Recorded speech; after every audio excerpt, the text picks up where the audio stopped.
country music fan. Jamie Johnson is playing in this thing, but obviously Hugh Freeze, Kayla DeBoer, Nate Oates. It's just a who's who. Most of these guys are so accessible when we're able to sit there in the Coca-Cola green room and talk to these guys. It's just a lot of fun, and the weather's going to be fantastic, or at least looks like that this Wednesday. Yeah, I'm hoping the weather holds up. I will tell you, I've got the release of the times. If you're just wondering, Nate Oates tees at 7:50. Bo Jackson goes at 8 a.m. Central Time. Let's play this out for us. So us getting off the air at noon, we normally post up there around 1 o'clock. So who's going to be right there in our wheelhouse? About a 4.5 hour round, so all the celebrities. Bo Jackson at 8, Nate Oates at 7:50, Bo at 8, Hugh Freeze at 8:10, Kirby Smart and Greg Sankey in the same group at 8:20, McElroy, A.J. McCarron, and Taylor Hicks at 8:30. A couple of national championship winning quarterbacks. Kayla DeBoer at 8:40. Nick Saban, Charles Barkley in the same group at 8:50. That will be by far your biggest gallery following. Riley Green, Jamie Johnson, Tommy Tuberville with John Daly at 9 o'clock right after that. I'll be on the first tee again, making the introductions for those groups. And you written your jokes yet? I haven't. I don't know if I'm going to go jokey this year. I think I'm going to go more straight-laced. Oh, I think you should go way out there jokey. I feel like I went way out there last year, and some of the same people. I don't have the jokes. You need to hire a writer. Yeah, I do. I tried to hire you last year, and the jokes were, I think I used 1 of 4. They were good. They were good, but we made a segment on the show out of them that they were over the line or not. I'll give you the opportunity. I've got more for you. Okay, I'll give you the list. What would Riley Green's be? Does it involve Ella Langley? Oh, I don't know anything about that. Yeah. Should I? Well, she won some award, and they didn't, according to TMZ, didn't make eye contact during the entire acceptance speech. Okay, I'll be prepared for you. Okay, looking forward to that. All right, Brown's back tomorrow. We're back with you as well, 9 a.m. Central Time. Until next time, God bless you and God bless America.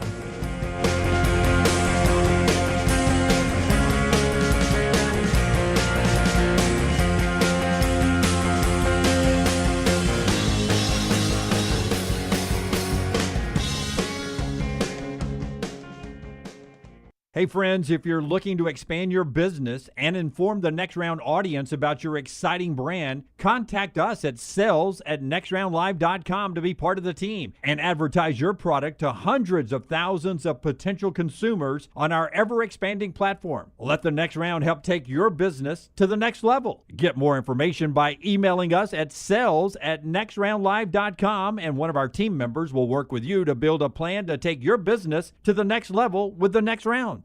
Do you need some refreshed college wear to represent your team this year? Shop Roback's Game Day collection that includes both Alabama and Auburn.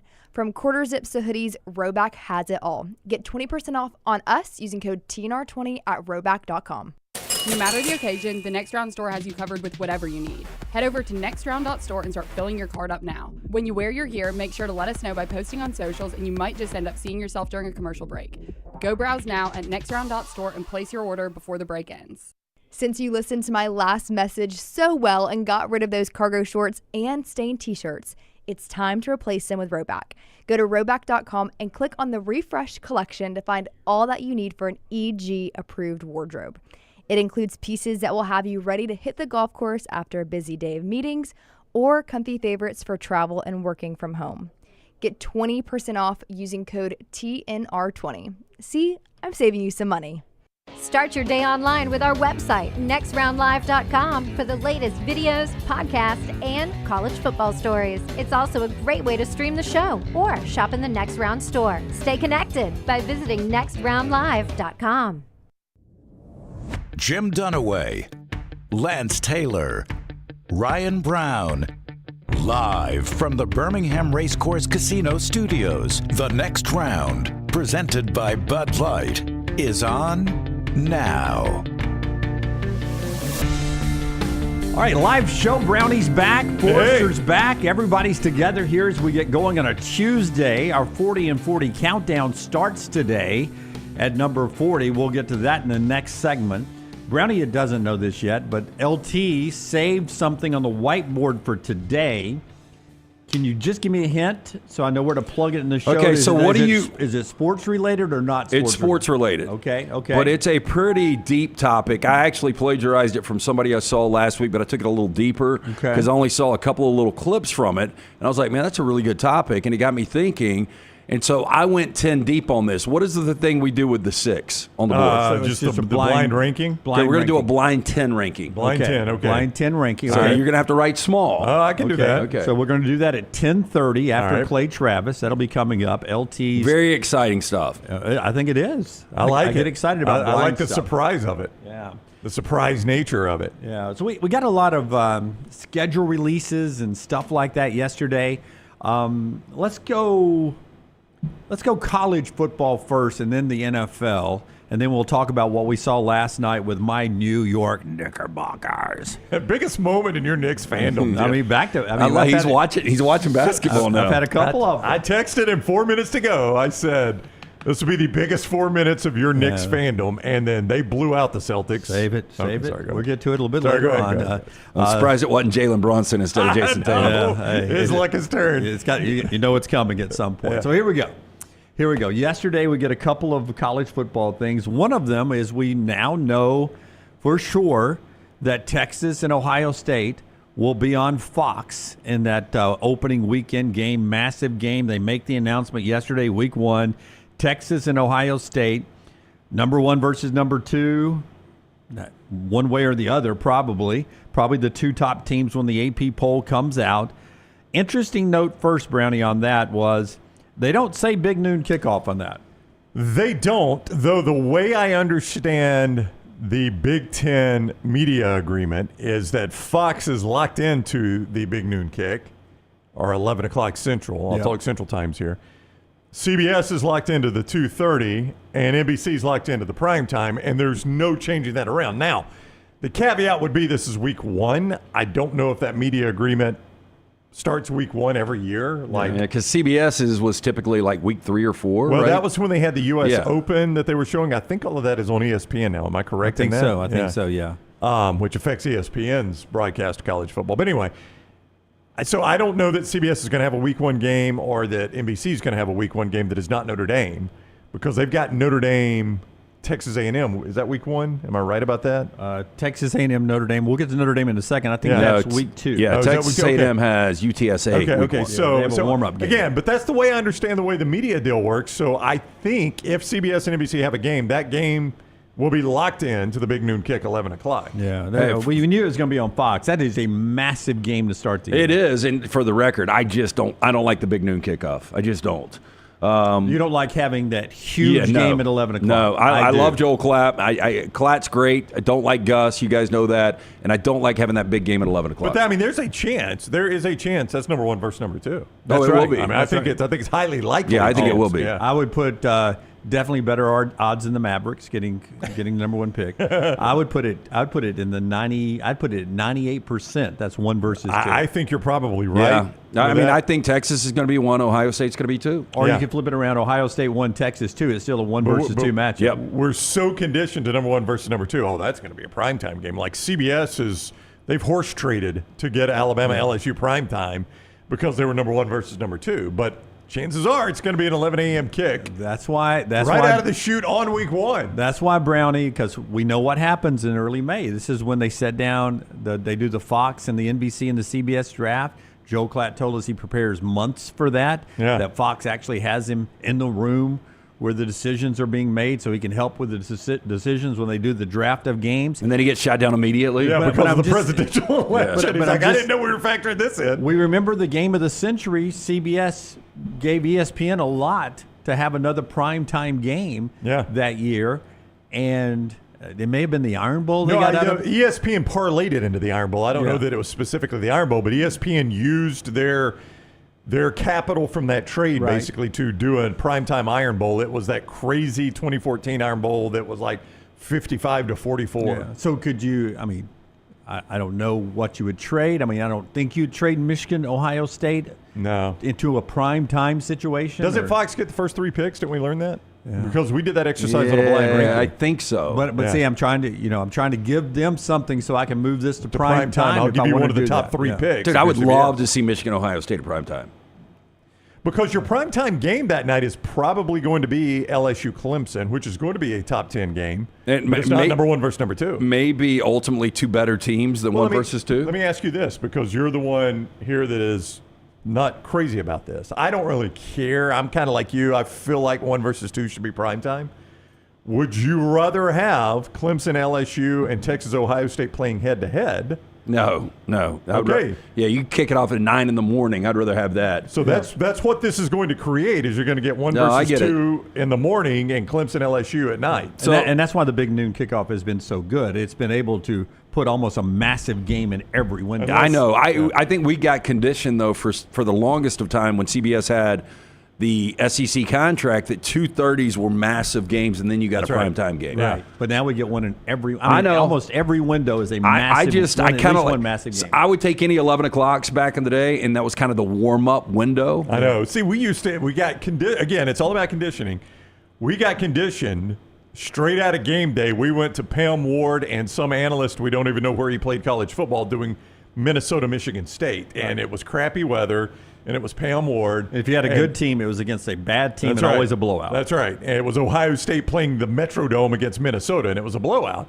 And we just got conditioned. Well, that's what we're going to get at 11 o'clock, guys. Oh, no, wait a minute. I can flip over to some random channel and watch an SEC game from Starkville most of the time with the 3 days. Yeah. It was just one bad game stacked on top of another one.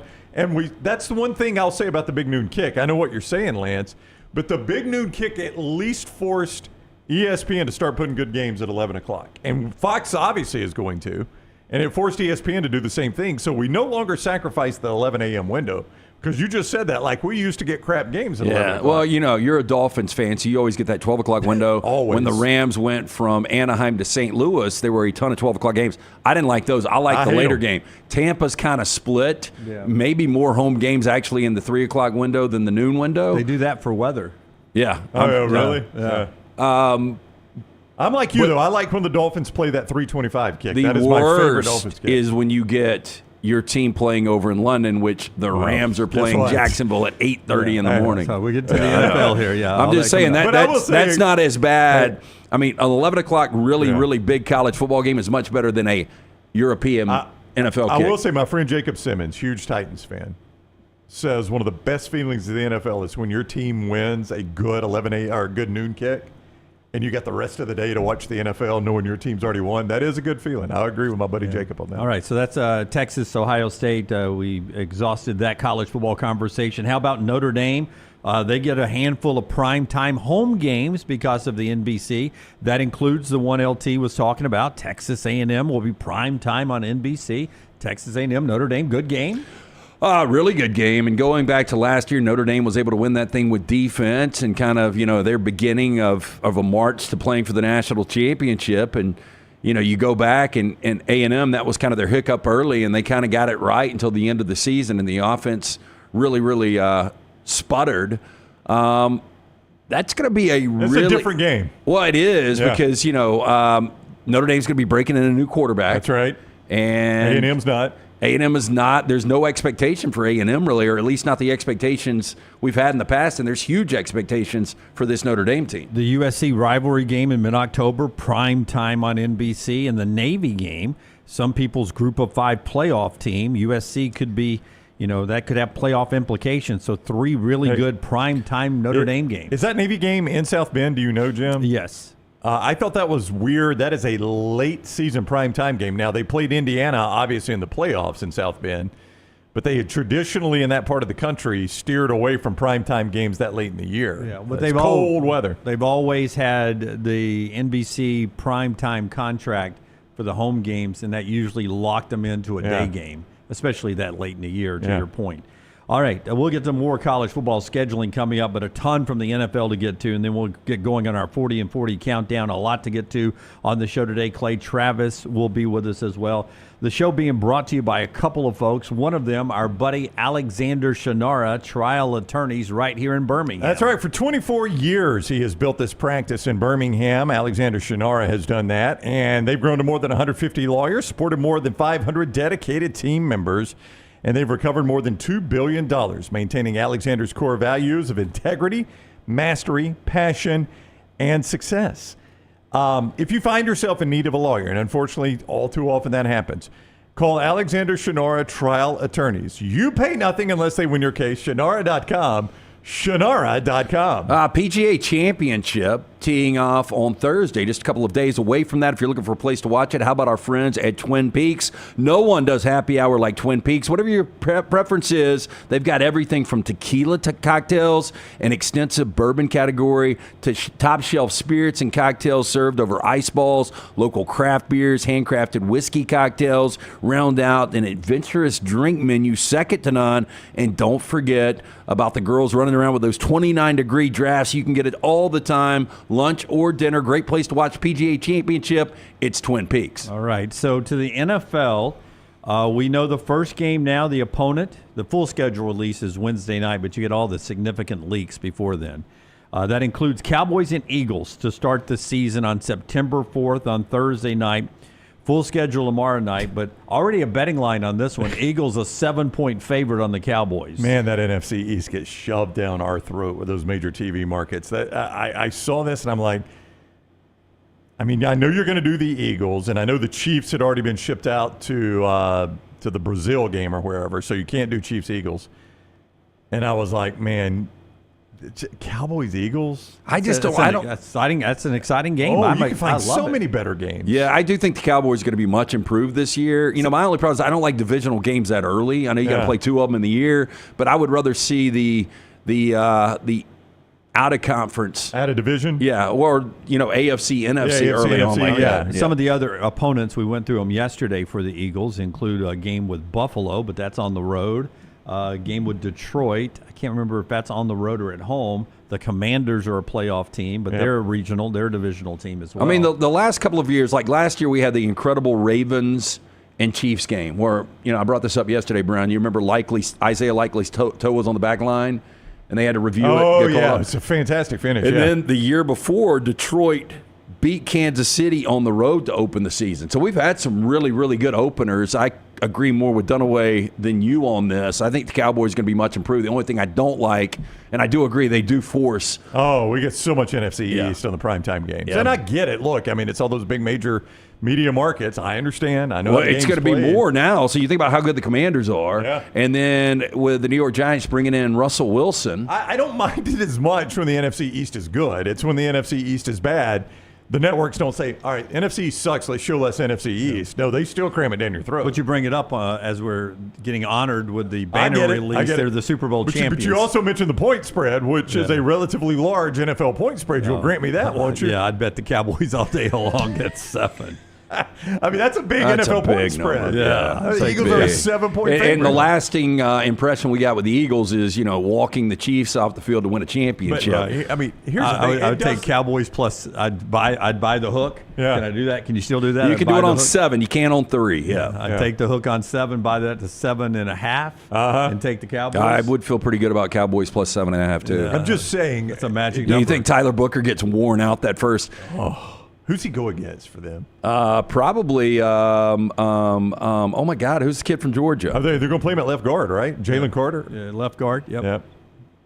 I just think. Did y'all see the video of T Book at the Stars game? I did not. No, I think I sent it to Forrester. I think. Yeah. Maybe I didn't. I can't remember, but. Pretty good. He was right there on the boards. Had his Stars jersey on. Cheer? Oh yeah, they were going nuts. He was going nuts too. And he banged on the glass. Oh yeah. I would say though it doesn't really matter who they put in that time slot. I mean, it's a Thursday night standalone first game of the NFL season. You could have Jags Titans. I know, and people. Is that the worst matchup in football? Potentially, Jags Titans will be your worst matchup in football. And people would watch it by tens of millions. So it really doesn't matter. Chiefs and Chargers play that Friday night game as Brown was porting out in Brazil on Friday night. Give me the Chargers. You'll take the Chargers. Oh, yeah. Oh, wow. We're going underdog. Chargers going to win that division. We've got, here's Booker. Look at Book. So they honor him, and the crowd goes crazy. Well, once you're a Cowboy, I mean, everybody's going to embrace you until you suck. That's right, until you give up 3 sacks. So right now, this is the next Hall of Fame offensive lineman for the Cowboys. But you can see it. Look at old Buck. That way. Bang that glass one time. There you go. One of the biggest men to ever put on a hockey sweater. Yeah, boy, if he could skate, man, he'd be hell out there, wouldn't he? Yeah. The NFL also released their around the globe games. We're going to call them European games. They're not all there anymore. International. The international games. Give me that full big graphic here. Kansas City's that fill in the slot according to sources against the Chargers. Vikings do something interesting. They go over and they stay for 2 weeks, 2 games.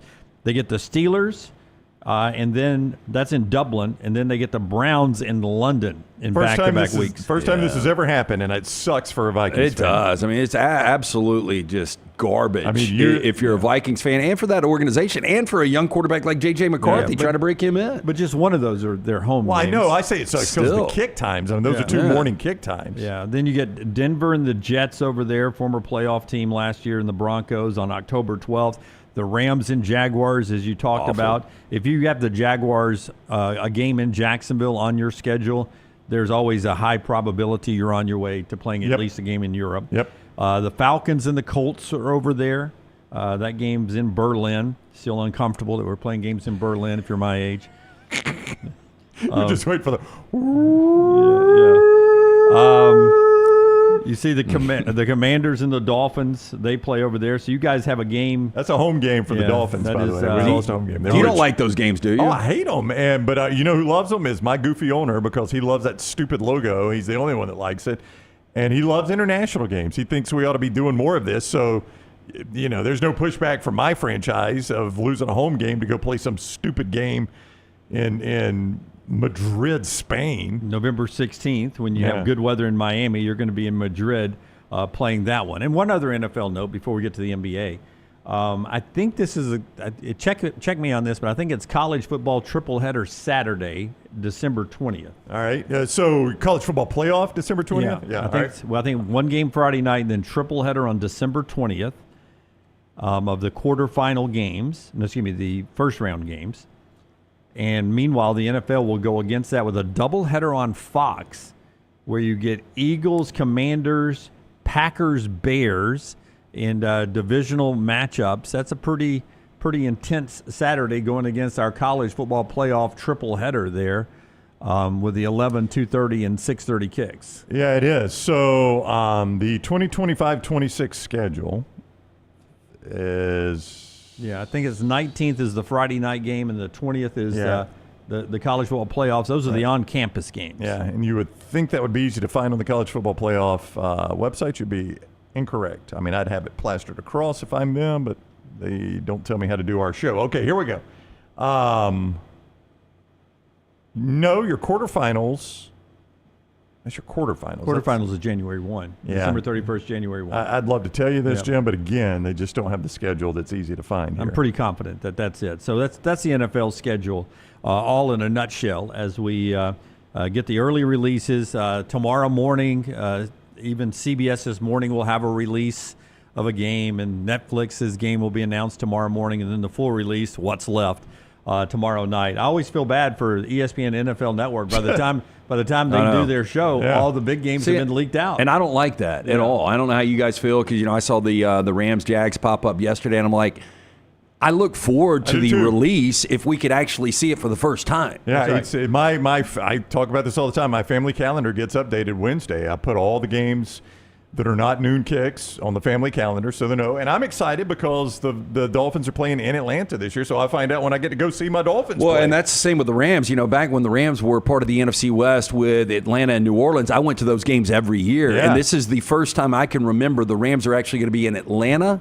and Nashville in the same year. So I'm right so there you with get you. two this I year. get two, yeah. Yeah, I go see the Dolphins anytime I can in Atlanta and Nashville. And so I'm really excited about tomorrow night. I get to find out when I go. Conspiracy theories. After I tell you about our friends at Storm Restoration Roofing, Greg from Pell City will get up on your roof absolutely free with no obligation to give you that roof inspection. And boy, this time of year, we've had some massive storms over the last 2 weeks. Hailstorms, windstorms, just some good solid rains. You do not want to have a loose shingle. Just one loose shingle can cause a water entry point in the right place, and you need that roof inspected on the reg, and that's what Greg from Pell City will do for you. 205-542-3531, 205-542-3531. Storm Restoration Roofing. That's Greg from Pell City right there. A-plus rated with the Better Business Bureau. He and his wife, Andrea, run the company. They own the company. It's been locally owned for over 20 years. Great with insurance providers. He gets you the absolute best from the insurance companies there to take care of you.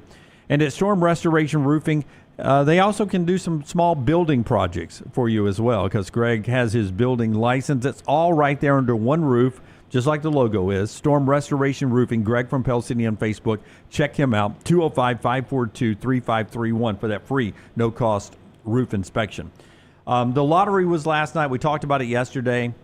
Never before, even in the, was it Patrick Ewing, the biggest, the conspiracy that theory? was the bent envelope. For those that don't remember, this is when they used to have the team logos in an envelope, and they would put them in one of those big things, and they would pull it out. And when David Stern, right, that he was the commissioner at the time, when he puts the Knicks one in, when everybody knew Patrick Ewing was going to be the number 1 overall pick, he crams it in, and you can see it bend a little bit. And the conspiracy theory was, when he reaches in, he's feeling for the bent envelope that had the Knicks in it. Last night, with the odds of getting Cooper Flagg, the first overall pick, at 1.8%, and jumping 10 spots more than the Knicks jumped with Patrick Ewing that year, so even a bigger conspiracy theory here.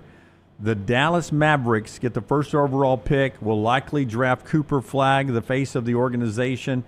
And people instantly said, oh, it was a wink and a nod deal that sent Luka to the Lakers to save that franchise for the future. Big TV market, brand name. And to replace him, you get Cooper Flagg, the first overall pick. Your thoughts on conspiracy theories? I mean, look, you got to buy into some. You like a good conspiracy theory. I mean, here's Lance. the thing. I wouldn't do it, but if you were like, okay, you get a free flight anywhere in the world, but there's a 1.8% chance it's going to crash, I probably wouldn't get on it. But I think there's some people that probably would. Like, I mean, that is such low probability. That probably is the odds right now, right? Lord, no. I'm saying right now. It seems like No, it's nowhere close. How many flights are in America every day? Yeah, no thanks. I'll never fly again if that's the odds. I mean, it's closer to 1.8 than it has been, but it's nowhere close to 1.8. But this is incredible for Nico Harris. And this guy, and like, he can't even screw this up. Like, go on and tell him, look, Cooper Flagg. That's all you got to say. Let's go on and write it on the card. Let's go on and turn it in right now. This is a guy that was so scrutinized for the last couple of months, just destroyed for that deal. It does seem like a wink and a nod. I don't believe that because I think it's impossible. First of all, it's impossible to keep a secret for anybody. And a secret to this level, I don't buy in. But it's the first thing I thought. Like, I wasn't watching the lottery. And my phone dings, and I look, and it's an ESPN update or something like that. Dallas Mavericks win the overall number 1 pick in the NBA draft lottery. And my first inclination is, well, of course they did. Yeah. Of course they did. I mean, it's immediately what you think. But it would have been more exciting if somehow the Lakers would have won that. You know what I'm saying? Like, don't ever make the trade. They didn't have a ping pong ball. No, I would rather. I would rather have Luka. Luka. I'm saying if they didn't have the trade, you know, the percentages would have probably been a little bit less for the Lakers. But you don't know what else Dallas got out of this agreement. It might be more than just this pick, you know? Yeah, look, and we don't know how good Cooper Flagg's going to be. I think he's going to be really, really good at 6'9". I mean, the guy can do absolutely everything. Do I think he's going to be as good as Luka? No. I mean, Luka right now is one of the top 3 or 4 players in the world. This is making the rounds, and Walker mentions it in the chat room. I have not independently verified this, but a lot of people are sharing it, so it could be true, that the Cavs won the lottery right after LeBron left. The Pelicans won the lottery right after the Chris Paul trade. And the Pelicans also won the lottery right after the AD trade. And now the Mavs win it in a massive upset fashion right after the Luka trade. I mean, it does make you wonder when you see massive trades like that. Well, I just look at the probability. I mean, 1.8%. I mean, that just doesn't happen. And Cleveland and New Orleans is a small market team. It's not a small market team in Dallas. I mean, this is a large market team we're talking about. Do you think it, for Mavericks fans, and I haven't talked to any today, I guess Melton will be here in a little bit, how much does it soften the blow? Do you think Maverick fans would have said, okay, you give us Anthony Davis and you give us the number 1 overall, we'll give you Luka? Because I wouldn't have done it. I don't know how you guys feel about it. You don't think Davis and Flagg for Luka, you would have made that deal? I don't think I would have, just because if I knew that Anthony Davis had like 5 or 6 really good, healthy years left. No, that's what he doesn't Maybe because you're building around P.J. Washington and Klay Thompson and now A.D. and Cooper Flagg. I just don't know how significant this is going to be. If San Antonio, who got the number 2, with Wemby and Stephon Castle, if you throw in a Cooper Flagg, then you're like, damn. That's who I'm glad didn't get this. Yeah, they've got 2 first-round draft picks. San Antonio does. We'll talk mock drafts, Todd Pettiford's measurements, and more coming up later in the show today. On the court last night, the Knicks were up 9 when Jason Tatum went down. So they were playing good enough basketball to win even when Tatum was in there. The game was over. Yeah, game was over. Yeah, the game was over. And that was what was so unfortunate, how weird that play was. It was just a waste. Yeah, non-contact injury for Jason Tatum. MRI today. Celtics insiders not expecting good news on Jason Tatum there, but the Knicks win it. They're up 3-1 in the series. Chance to go to the Conference Championship Series for the first time in 25 years. And they did it behind Jalen Brunson, who had 26 second-half points. And what he has done in the fourth quarter is almost historic. I don't believe the stat I read today because I watched Michael Jordan play with my own eyes. But he has scored in this series 102 points in the fourth quarter, more than anybody else through, this quarter, but more than anybody else through 10 games in the playoffs of fourth quarter points. I just don't buy that. Look, and Kawhi Leonard did a lot more because of how good he was defensively, but it reminds me of what Kawhi was doing with the run with Toronto when they won it all. Right. And like Brunson, coming into the postseason, he was known as the best closer in the game, and now he's really showing it with the 39 last night. Now they got a 3-1 lead. They're minus 500 to win this series. I think some of those odds, you factor in the Jason Tatum injury, I don't think there's any way he comes back, which is so unfortunate. And, if this was 3-1 with a healthy Jason Tatum, I'd be like, we still got a series. Without Tatum, there's no way. I know you say that, and that does make sense, but he scored dang near 50 points last night. I know. They still weren't going to win that game. Yeah, but 42, I think, when he went down. Yeah, right? they weren't going to win that game with his 42. I get it. I still think the Celtics much better team. It's not showing right now. But if you're a Knicks fan, you got to turn your attention to Indiana closing out Cleveland somehow, because if that happens, Knicks have got home court in the East Finals, which is crazy. And I texted somebody last night. I was like, man, Knicks Pacers. Oh, it'll be awesome. Teenage Ryan Brown loves that. I mean, that goes back to John Starks and Reggie Miller and the choke. I mean, that was vintage NBA when we had some Knicks Pacers in the Eastern Conference Finals. Indianapolis and Cleveland tonight. Indy up 3-1 in that series. 6 o'clock on TNT. They can finish off the top-seeded Cavaliers with a win tonight. Donovan Mitchell is a game-time decision with an ankle for Cleveland. Can I bring up one more thing? Just looking at the draft lottery that they're showing right now on First Take, and, Cooper Flagg was there. Can you imagine a wheel being spun, and this is where you're going to live the rest of your life? That's true. What market on there? Philadelphia, Charlotte, New Orleans. It's determining where I'll buy my next house. I mean, it really is crazy because, look, the guy's going to make a ton of money and he's going to travel the world and travel the United States and all that kind of stuff. But, we do have free will to a degree when you graduate college or high school, wherever you want to live and work. And again, this guy's making millions and millions of dollars. Maybe will ultimately be a billionaire. But what would it take for you guys just to spin a wheel? Yeah, imagine you get your college diploma. It would take NBA first-round draft money. Yeah. It would take a lot of money. It really would. Imagine the president hands you your college diploma, and you walk to the other side of the stage, and they go, and find out where Lance is. Yeah, and if you would have spun it after we were there in 2015, Dallas I'm talking about, I'd be like, okay. And then we went back this summer, I'd be like, no way. Yeah. Oh, you liked it in the winter. I liked it. Yeah, I liked it in 2015. 10 years later, I think it's a shithole. I think if you were getting... What would he get? $44 million? Yeah, and he's living in Highland Park, or you'd be okay. The Four Seasons, or he's got a residence down there. Who doesn't like that? You'd be okay. I mean, he's going to be okay everywhere he is. At least he's not going cold weather, right? Yeah. I named all the franchises yesterday that were the likely landing spots. And remember, it was Yeah, Utah yeah. was the best one. It was Sacramento, New Orleans, Washington. None of those were exciting me. I think I said on the show, I feel bad for Cooper Flagg that he's going to have to go to one of these franchises. Yeah. But, turns out he goes to that. Salt Lake would be fun because you could live in Park City. You could have some kind of chateau in Park City and have a car service every day to take you the 30-minute commute to Salt Lake City. 50 minutes, but yeah, I don't know. I've done it a couple of times. I just don't really remember. Dallas gets the weirdest weather, though, because they get like snow and ice frequently, it seems, in the winter. And if you have never been in August, oh my God, Dallas, Fort Worth, and that area, my Lord, the first day of SEC Media Days, I remember I went to the rooftop pool at the Omni. And you said, no, sir. I mean, you couldn't even stay in the pool. It was so damn hot. No. Boiling. T-Wolves beat Golden State last night. They're up 3-1. No Steph Curry in that one. You get Indianapolis, Cleveland, Denver, and Oklahoma City tonight. Doubleheader on TNT. The show being brought to you by our friends at Hemp Hill. He's about to tell us about Lance's Lock. When we come back, we will do our 40 and 40. Start our countdown. One team every show until we get to SEC Media Days. That means we're 40 shows away from SEC Media Day, 41 actually. Hemp Hill brings you the show today, brought to you by lanceslock.com as well. Hemp Hill Services, 205-229-2090. Yeah, we actually split last night. We had both favorites, so we bounced back. Hopefully, more winners tonight for you. Whether you experience plumbing, heating, or cooling issues in your home or business, they are ready to serve you. 205-229-2090. Call Adam, Chad, Andrew there. Ask them about the great HVAC special right now. $1,000 off plus 0% financing. Hard to stop a train. For more information, hemphillservices.com. Take the next round anywhere you go with official Next Round gear. Buy yours today at nextround.store.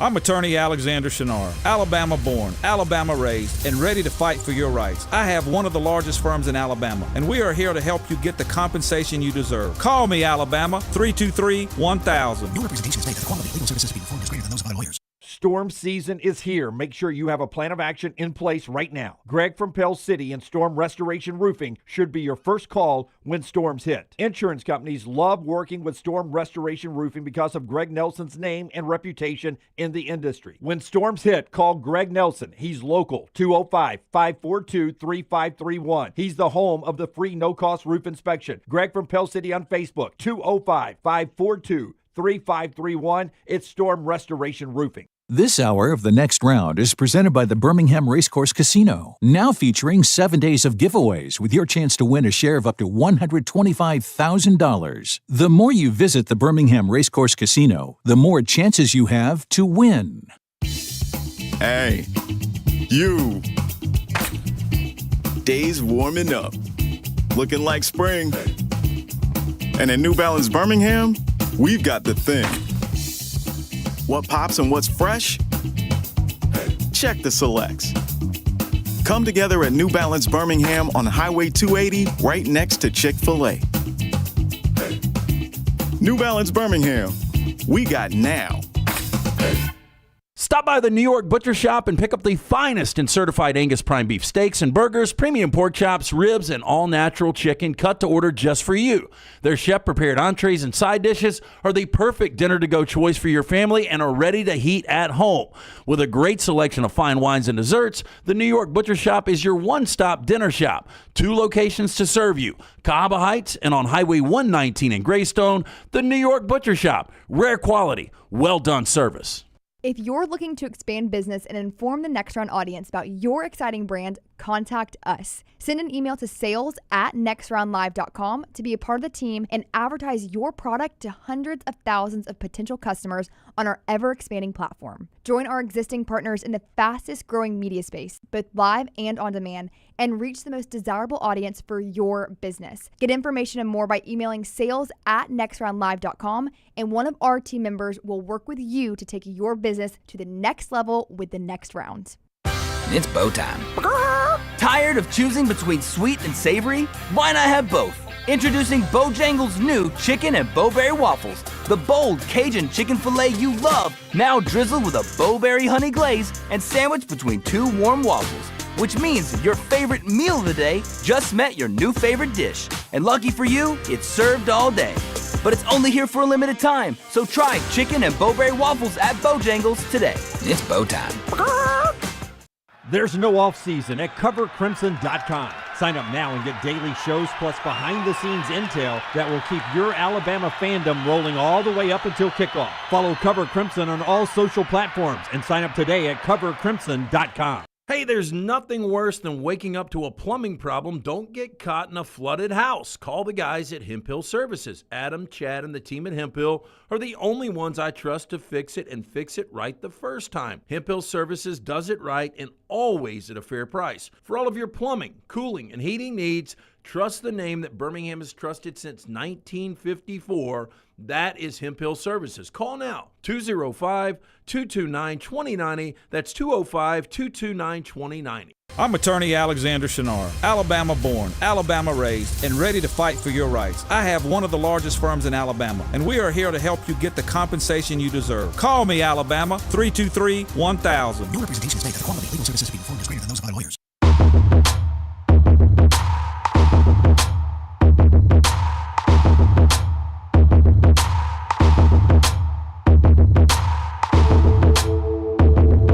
Back with you on the next round as we roll on. Clay Travis scheduled to be with us at the top of the hour. Before we do our 40 and 40, the viewing menu every day brought to you by our friends at Michelson Laser Vision. Yeah, 205-969-8100, the number that I called more than 2 decades ago. I had the 2200 vision, legally blind without the aid of contacts. After the procedure, only took 12 minutes for both eyes. 2015 vision, better than 2020. Dr. Mark Michelson, Dr. Jen Michelson, best in the business. 205-969-8100.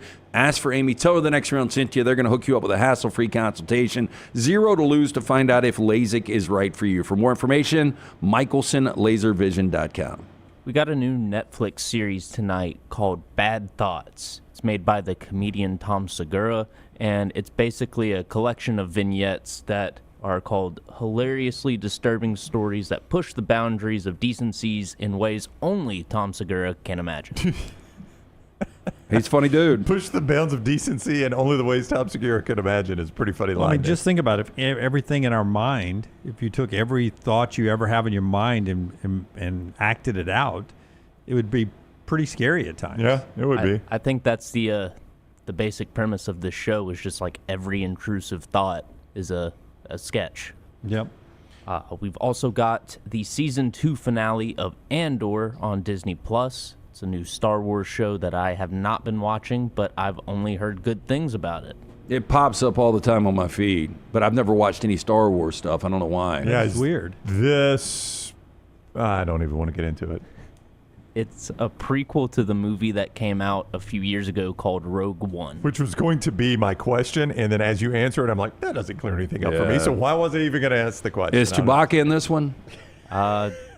Don't think so. That's Lance's baseline. Like, when Chewbacca's what not about in Yoda? Last time Chewbacca's been in one. I don't know which ones he was in because I really haven't been keeping up with them. Well, he was the original. And then he was in the first, the only 3 that I count, which is Star Wars, Empire Strikes Back, Return of the Jedi. Yeah, he's in the one where Luke dies. Because remember, I acted that out yesterday. So. No. That was the one where Han Solo dies. But I don't know which one that is. Yeah, that's episode 7. Yeah. He gets pushed off a cliff, right?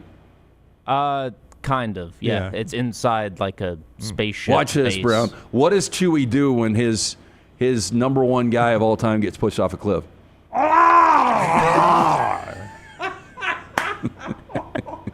We have a new Jim imitation. Yeah, Chewie. Yeah, I won't be watching Andor, but I'm sure it's great. Yeah. I'm sure it is. I won't buy Disney Plus to get it. But if you don't want to watch that, then you can go to the AMC channel at 10 p.m. and watch Baby Driver. I think it's a really solid heist movie, robbery movie. It's got a great cast, but, they really start... I find this funny, too. So they don't promote it anymore because of Kevin Spacey. The other night, when you flip around... If you're on Netflix and you go to the title, it's going to show you a small trailer. Get into the Greek. It's got the scene with P. Diddy in it. Oh, yeah. But it blacks him out. Like, legitimately, it's got the logo over his face. So the conversation's going on, but you can't see Sean Combs. They purposely did this. That's why. Because they could have used any trailer from that movie. Yeah, you could use any clip from that movie. Yeah. It doesn't even have to be like a specific trailer. So that's what Tyler's watching, brought to you by our friends at Michelson Laser Vision. Yeah, 205-969-8100 or michelsonlaservision.com. All right, time now for our 40 and 40 countdown. It's one team as voted on by you guys and some of us up here. Every day, every show, all the way up until July 2nd. We'll take a bump on July 4th weekend, and then we'll count down the top 5, and then it's SEC Media Days. 40 teams in 40 days, brought to you by our friends at Champions Boxing LT. Champions Boxing, I will tell you this. You've been out there. You've been working out there, huh? We have been going, me and Jack. So Jack's late father-in-law, Julian, his gym, Jack used to do the speed bag, used to do the heavy bag, really wanted to get into boxing. Father-in-law passes, or my former father-in-law. So about a month ago, we started going out to Champions and training. It is awesome. Boxing for fitness and competition, all ages starting at 9 years old. 8 USA boxing certified coaches, not only in boxing, but strength and conditioning. I'm obviously not there to get in the ring. I'm just trying to get in shape. And I'll tell you this, in the last month, I've lost over 10 pounds just doing this. Incredible cardio. Anyone looking for a workout different from throwing up a barbell, come check them out. Any former athletes looking to try another sport to compete in after high school or college, you can check it out. Official sports boxing coordinator for the 2025 World Police and Fire Games held right here in Birmingham this July. No pressure to spar, but if you do, it's 100% safe, controlled, team and family oriented, helping and teaching discipline and fundamentals, located right there in Pelham behind the Purple Onion. You can go on Instagram at Champions Boxing AL, Facebook at Champions Boxing AL as well, or go to championsboxingal.com for more information. All right, number 40 today. We started off a team, I think we do this a lot. I think we're a little high on. Oh, we're too high on this. Yeah, too high on them at 40 because they lost a lot. Let's unveil it. First, we're going to fill out that slot. Tulane in at 40. A lot of respect for our guy, John Sumrall, but they got hit with graduation. They got hit worse in the portal. So it's the third straight year. They're coming off 3 straight years of 9+ wins. First time in program history. They have been ranked at least at some point over the last 3 years in the top 25, which is the first time since 1972 through 1974. So from Willie Fritz to John Sumrall, this has become a really good Group 5 program. The problem, as you mentioned, Darian Mensah gets a record deal to go to Duke, your quarterback. Mekhi Hughes goes to Oregon. You lose the majority of that offensive line. You lose your top 3 wide receivers, including Mario Williams, to the NFL. Like, this roster is depleted. John Sumrall is counting on 23 new transfers coming in, and he said it just a couple of months ago. We are basically taking a knife to a gunfight. We've got $2 million in NIL. Other teams have upwards of $15 million. It's really hard for us to compete, and I think it's going to show this year. I didn't have Tulane in my top 40. Wow, not even in your 40. Not even in 40. Yeah, this was a team last year that was, kind of on the periphery of that playoff mix until Thanksgiving night. And that Memphis game was one of the more really, I don't know if shocking is the word. Shocking is probably a little strong, surprising outcomes of the college football season. I don't know what the point spread was in that game Thanksgiving night, Tulane and Memphis, but Tulane was the favorite. Yeah, I forgot what it was. And they lose that game. Then they lose to a good Army team, obviously, in the American Championship game, which was a road game. They had to play that at Mickey Stadium there. That was just a bad finish for them. And then they lose everybody in the portal and have to go play Florida in the bowl game. So they limped to the end of the season last year, and the biggest of all those stories was everything they lost in the portal, as you guys said. It showed in that bowl game. Florida ran them out of the stadium. Yeah, so look at their schedule coming up, though. This is how you can get back to 9 wins, though. Northwestern. Favored. Yeah, it's a winnable game. South Alabama losing their quarterback. Duke, you're playing your old quarterback there. But you're playing them at home. Ole Miss, an SEC team, so you take a couple losses there. Then Tulsa, ECU, Army's not supposed to be as good as they were last year, but still really good. UTSA, Memphis is my favorite to win the American. That's who beat them last year. Florida Atlantic, Temple, and Charlotte. So you can get to 9 wins again, even with a remade roster, which would get you, 8 wins get you to number 40. As our viewers said. Look, 8 wins based on the roster turnover would be miraculous for John Sumrall, and 8 wins might get him another job. I do think when you look at the schedule and really dissecting it, I've got him favored 9 games right now. Yeah, so if he just crosses his T's and dots his I's there, John Sumrall could get 9 wins for the 4th straight year at Tulane. They're number 40 in our countdown. We'll do number 39 a little bit later on this week. In fact, we'll do it tomorrow here in our 40 and 40 countdown, brought to you by our friends at Champions Boxing. Go and check them out. Brownie. When you, I saw when I got back in town, you had released to all of us the top 40. And, you know, we try occasionally, if it makes sense, to get somebody on that might be associated with those teams. We love Summerall, right? So I text Summerall to try to get him on. You know where he is right now? Let me guess. He is. Try to guess. I'm going to say that he is in. Bill Belichick was at the Miss Maine pageant this past weekend. I'm going to say more on that. I'm going to say he's in Dublin. I'll say Turks and Caicos. Jim was actually fairly close. Playing golf. They're in Spain.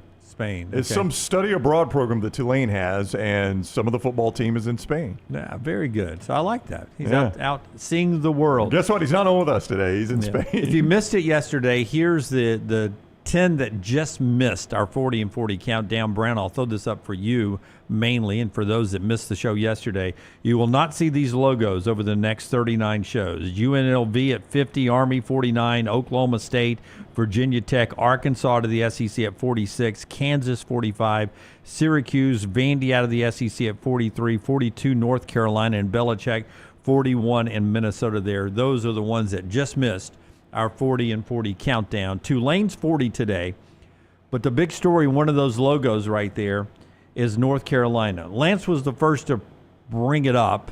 I think I hinted that this was a Mike Price situation with one of our guests earlier, but Lance called it. He says, I'm starting to feel like Bill Belichick may never coach a game at North Carolina. And then yesterday, Pablo Torre continues his media tour after he had told Dan Patrick that maybe there's videos out there.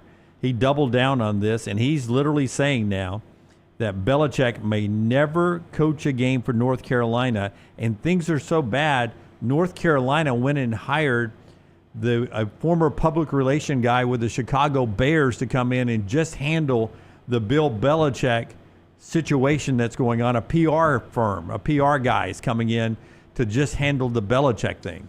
So there's a lot of layers to this onion. But Pablo, I went and watched, I think you watched some of Pablo's podcast, his own podcast, right? Yeah. I went and watched the interview he did with the two guys in North Carolina that are doing what we're doing. They left radio, Joe Ovies and Joe Giglio, doing what we're doing. And Pablo came on their show, and I watched that interview. It was probably a 20-minute interview. But on the one you watched, I think, was the one where he asked the question that we asked quite a while ago. The original video of a shirtless Bill Belichick leaving someone's house after an overnighter from a Ring doorbell, we're like, everybody's laughing at this. We're making our jokes. But how does this video get out? Like, you guys, I don't know if y'all have a Ring or whoever. It comes to my phone. I can download it and send it out, but I got to do that, right? And we all wondered, why is this video coming out and who got this video? Yeah, I mean, if Ring or whoever, ADT, whoever's your security company, if they're sending that video out, I mean, what kind of lawsuit are you talking about? That's right. Right So there? you know it didn't come from them. Yeah. So it had to be an inside job. It was an inside job, and I just wonder what she's doing, like setting him up. Being Jordan Hudson. Yeah, Jordan Hudson. I mean, there's 24-year-old girlfriend. Because Pablo is hinting that Jordan was the one that released this video. He's hinting, that it was Jordan's house. That's right. He One of didn't her hint it. houses He that she said it was owns. one of her houses that he was coming out of, shirtless, walking around like a lost bear. There's the video from Sky. Lost bear. Yeah, he does. He does have bedhead. That's a great description. What are like a lost bear? So that's one of her properties, according to Pablo. And then he goes on a heavy hint tease that people at North Carolina should be worried about what other videos That's right. are out there or could be out there if this went the wrong way. Boy, I hope this is not a Ray J. Kim Kardashian. Boy, I don't think it's going to be as popular as that one was. But it is. But Pablo essentially says that is like, look, this video was leaked out intentionally, and they should be really concerned about what else is there. Not saying maybe they should be concerned, basically saying, I've been told what else is there, and they should be concerned if some of this is coming out. You know, I know it's probably always uncomfortable to have this conversation, but if you're one of his kids, I mean, don't you step in? But that's what like, Pops, what's going on That's here? what Pablo was suggesting is a lot of his family members are like, all right, this was nice when they were just dating, but now Bill's being manipulated, and we got to step in. with all that said, his son is his defensive coordinator and perhaps the coach in waiting. So, I mean, his son's right there with him along the way. I just want to know, really, I can't wait for the interview with Strahan on Friday. Do you realize he's doing a sit-down? I saw that. I wonder how hard-hitting Strahan is going to be. Well, I don't know about that. Here's what I'm looking. I want to see if he seems to be in his right mind, honestly. Like, how well can he answer questions, even if they're softballs? Like, I haven't seen like a direct one-on-one with Belichick in a while. Well, he did the CBS Morning. I didn't see the interview. Yeah. I just remember the clips from it. Did he seem normal? Looked like his normal self. He didn't really want to do it. Mumbled and grumbled through the whole thing. Yeah, he never does like to do those interviews. That's Friday, Good Morning America, as we said yesterday on the show with Michael Strahan. And this is something it looks like Belichick's folks reached out to Strahan to sort of get a new version of this story going out there. So we're doing the book tour. We're going to be on ABC. We'd like Michael to do the interview. Yeah. This did not seem like it was part of the book tour. This seemed like this is part of the PR firm that has been hired to throw him in with a former NFL guy who will have to ask some questions, but will be prepared for what these questions will be this time. The other aspect of this is this whole birthday thing with Jordan Hudson, which might seem like on the surface kind of a small thing, and I'm curious how you guys feel about it. So apparently, according to Pablo Torre again, when they arrive in Chapel Hill, everybody, all the staff and the wives and the girlfriends of the significant others are just filling out this questionnaire that's got everybody's birthdays on there so that we know, oh, look, it's, offensive coordinator Joe Smith. It's his wife's birthday. Let's send something to her, something like that. And you just type everything in. And she changed her date of birth by 1 year, which seems rather insignificant, right? 1 year. Now, it seems weird. What seems weird, I don't think anybody gets their birthday wrong, right? Maybe your kids' birthdays, I mean, maybe those get confusing if you get a bunch of kids, but my own birthday. You think Greg from Pell City could go through and knock out all birthdays? Yeah. Just right straight down? Yeah. Year and everything? Yeah. Because sometimes, like, my oldest daughter was born 2004. My youngest daughter was born 2013.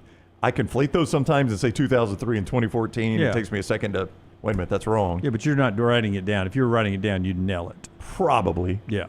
I certainly would get my own right. Antonio Cromartie couldn't even name his kids. I know. Right? He couldn't remember how many he had. He had to count. But the reason that she perhaps is changing her birthday is because if she uses her actual birthday, which she has in other videos now as she's participated in some of these pageants, and now that has been unearthed, and you start reverse engineering this and going by timeline, she becomes 19 years old when they meet on the plane. Now, I ask you guys, is there any difference in your mind? Bill Belichick would have been late 60s then? A late 60s guy who strikes up a relationship with a 20-year-old or a 19-year-old? Not much of a difference. One's a teenager, one's not. Teenager, I think, in pretty heavy air quotes at age 19. But still, by definition, a teenager. Does that bother you anymore that she's 20 or that she's 19? I mean, they are numbers. Like, to me, like 25 is not as weird as 20 for him, but 20 and 19 is pretty close. It would be different for me, Brown, if he looked like the predator and not her. She comes off as the predator in this thing. At 19. Well, she just in this. No, in she this does whole now. dynamic. But at that moment, he comes off as the predator, right? Well, I'm just saying she seems to be. She seems to have enough self-confidence and self-awareness that she has. She's very calculated. Yeah. And there's a lot, as you mentioned, a lot of layers to this onion. Yeah. I mean, but that is one that apparently is a lot of people's takeaways. Whoa, wait a minute. She's 19. And then the question becomes, why would you?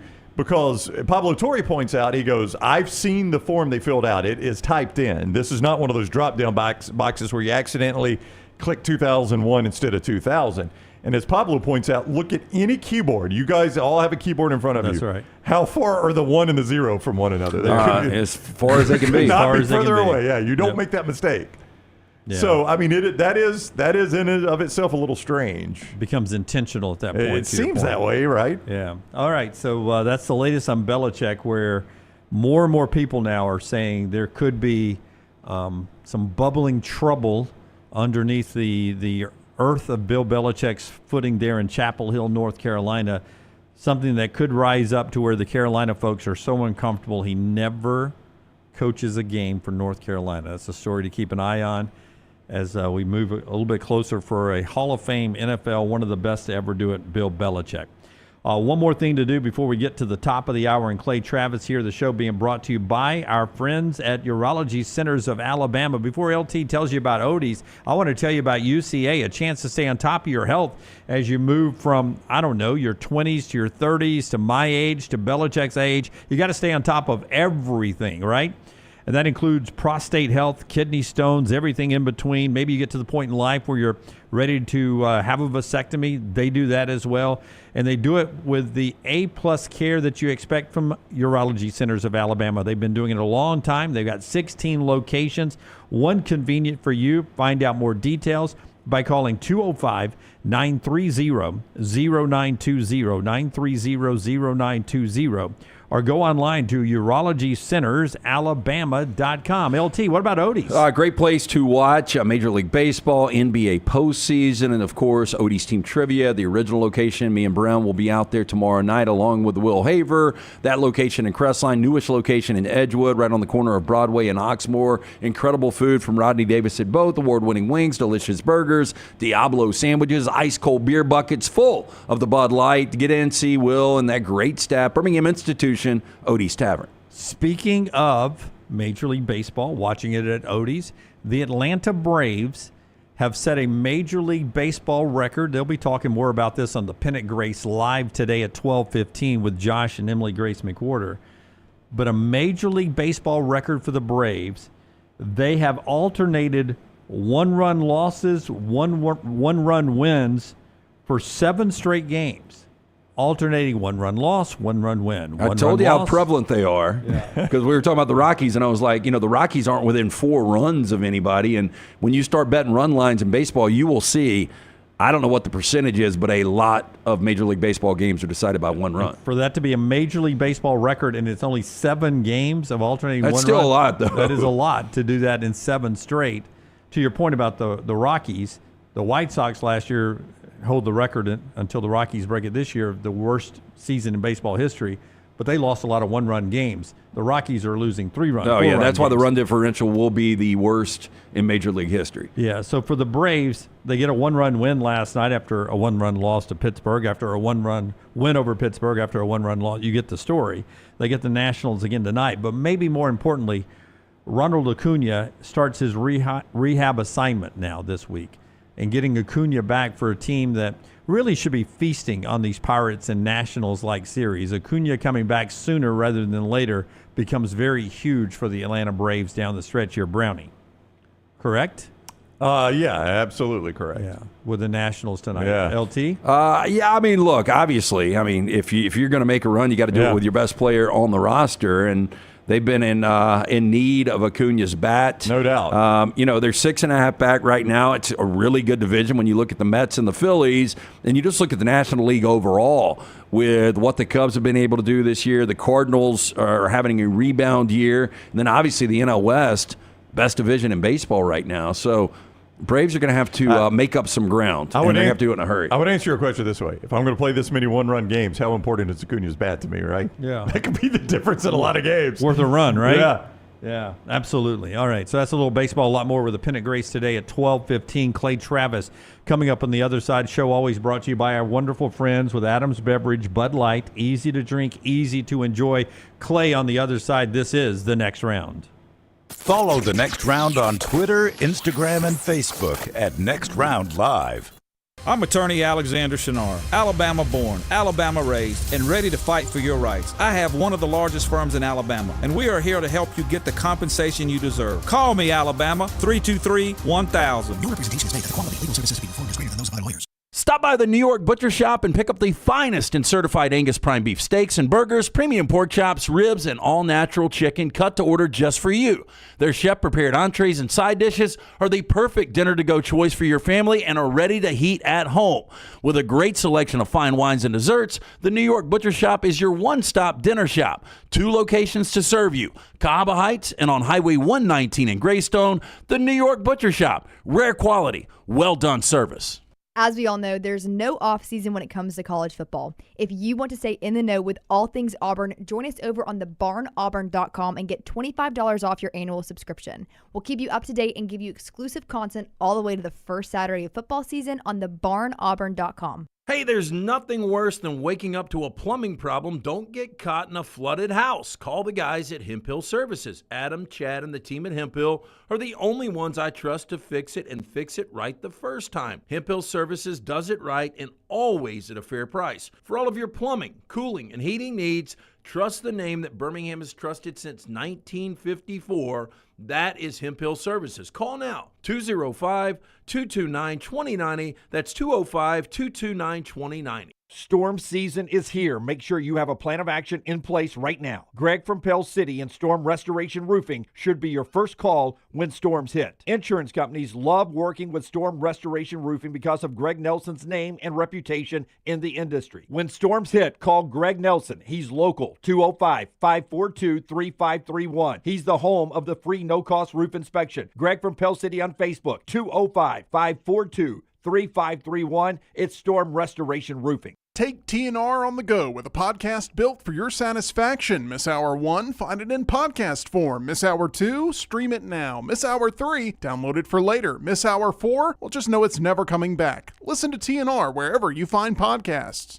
Hey, let me tell you about our friends at Urology Centers of Alabama. Compassionate and comprehensive urological care with 35 physicians, 17 locations across Alabama. Their patient-centered approach to all of your urological needs. Remember, they've got that new men's health center. It is beautiful, helping men with a wide range of sensitive male issues in a comfortable environment. You can always go online, visit urologycentersalabama.com, schedule an appointment with one of their many urologists today. Just because you've quit going to the gym, it doesn't mean that you have to quit gym altogether. Dunaway, that is. With our Next Round podcasts open 24/7, 365, you can access gym anytime you'd like. While you may have done away with your treadmill routine, our version of Dunaway is standing by, ready to get you back to your absolute best. Find all that lovely Jimmy D-led content on Spotify, Apple Podcasts, Google Podcasts, and in the podcast section of nextroundlive.com. This message is sponsored by Jimmy Crypto Inc. and Jimmy Crypto for President. It's bow time. Tired of choosing between sweet and savory? Why not have both? Introducing Bojangles' new chicken and bowberry waffles. The bold Cajun chicken filet you love, now drizzled with a bowberry honey glaze and sandwiched between two warm waffles. Which means your favorite meal of the day just met your new favorite dish. And lucky for you, it's served all day. But it's only here for a limited time, so try chicken and bowberry waffles at Bojangles today. It's bow time. I'm attorney Alexander Shunnarah, Alabama born, Alabama raised, and ready to fight for your rights. I have one of the largest firms in Alabama, and we are here to help you get the compensation you deserve. Call me, Alabama, 323-1000. No representation is made that the quality of legal services being performed is greater than those of other lawyers. Jim Dunaway, Lance Taylor, Ryan Brown. Live from the Birmingham Racecourse Casino Studios, the Next Round, presented by Bud Light, is on now. Clay Travis scheduled to be with us in a moment. The show being brought to you by Dr. B, the guy that's got LT and Brownie's hair looking fantastic for a couple of years now. He's done the work on LT's scalp, and look at that thing. Yeah, I did the non-invasive treatment last night, 30 minutes just on the couch watching the Celtics lose another game to the Knicks. T3hair.net for more information. For more than 20 years, women and men have turned to Dr. Beckenstein for a range of cosmetic and reconstructive procedures. He will use that experience, his advanced training and genetic testing to help his patients fully understand the procedures they are considering. Call that great staff and Dr. B today, 205-319-0316. T3's got that new test. It's so easy, painless, affordable. Takes 4 seconds to perform. It's going to show which medicines and compounds will specifically work for your hair loss. There are over 10 categories of agents they can use, knowing they will work for you. They will custom compound these agents for you in pill or topical form. You pick and choose which agents you want. Men and women ordering Hims, other products online, don't even know if they work. Stop wasting your money and critical time time while you're losing hair on treatments that aren't working for you. Come see Dr. B. Find out what will work for you. 205-319-0316 or t3hair.net. All right, Clay Travis is the founder of Outkick. You see him on Fox as well. He is with us on the Shunnarah Hotline. Alexander Shunnarah, trial attorneys, Shunnarah.com. When you're in need of an attorney. What is up, Clay? How are you today? He's muted, maybe? I'm good. I can hear you. Can you guys hear me? We got you now. You're good. So Clay, last week a lady gets eaten by an alligator right after you're on the show with us, and you were talking about saving somebody. Where were you? Well, she's unfortunately I wasn't with her, because if I had been with her, that wouldn't have happened. She'd still be alive today. Yeah. Clay had the plan. You just didn't have a chance to enact it. I didn't. I would have been ready. Yeah. Again, I think they were in kayaks, and you got to paddle. I'm prepared. I was at a kayak in Florida recently. Got to be aware that an alligator might show up at any moment. So Clay, tomorrow there's a chance we're going to have Nick Saban on the show. I mean, what do you guys feel about that? Pretty high. Yeah, if he doesn't have to bolt right after his round, he's probably not going to love the question, but I am going to ask him something about his friend Bill Belichick. If I ask you, is he in his right mind right now, and do you think there is a legitimate chance he never coaches a game at Carolina? So I think it's super weird that he's going to have to do another sit down with Michael Strahan. And when you keep having to do these sit downs, it's not a good sign. Although, honestly, I kind of hope Jordan is there and she interrupts an interview again. Because that would be fantastic. It would just be so epic. And it's June or late May, and there's not a ton of stories otherwise. So it would just go everywhere. But look, I have said from the get-go, whatever he wants to do with a relationship, I don't particularly care. But the fact that he decided to employ her as a part of the team is the part of this that has always struck me as very non-Belichickian, right? Like, I don't know who Belichick has dated to a large extent before. He's kept his private life private, as I think he would want his players to do as well, because he doesn't want distractions that potentially could interfere with your ability to perform as a coach or a player. That's kind of the signature do your job mantra of the Belichick era in New England. And so the fact that he would be in a situation where the entire story about North Carolina and how he's going to do is now defined by his 24-year-old girlfriend. Now, once the season starts, if he wins, nobody's going to care about any of this, right? So that's where, if I were advising Belichick, like, hey, I know it's a mess right now, and I haven't looked at their season. I know they're not particularly talented, but if he could go 8-4, and if he could get to be 4-2 in the first 6 of that season, and you may have the schedule in front of you right now to see if that's viable at all, then the story about the girlfriend is going to diminish, other than the TMZ aspects of it, because she is young and pretty and he's old and not particularly pretty. But I think that's probably the best case scenario for him at this point. And sitting down for a morning show interview with Michael Strahan is very funny. It would be Strahan ruined the 19-0 season on the Giants. I don't know if people have talked about this yet. It would be amazing if Strahan, like, out of nowhere, just turned into Mike Wallace 60 Minutes and ended Belichick's coaching career, too. But I don't think that's likely to occur. I imagine Belichick and Strahan have some sort of decent relationship based on their football successes, and that's probably why he picked Strahan, because he wants to make the conversation more football-centric than anything else. That would be my guess. Pablo Torre is the one that is unveiling a lot of this and talks as if he has much more that will come. But one of the things he has discussed was that Jordan Hudson, the girlfriend of Bill Belichick, at least incorrectly entered the year of her birth on a document at North Carolina, perhaps intentionally did so. And his argument is she did so because if she gave the actual year of her birth, you could backtrack the math, Clay, and realize that she was 19 when she met Belichick on this airplane.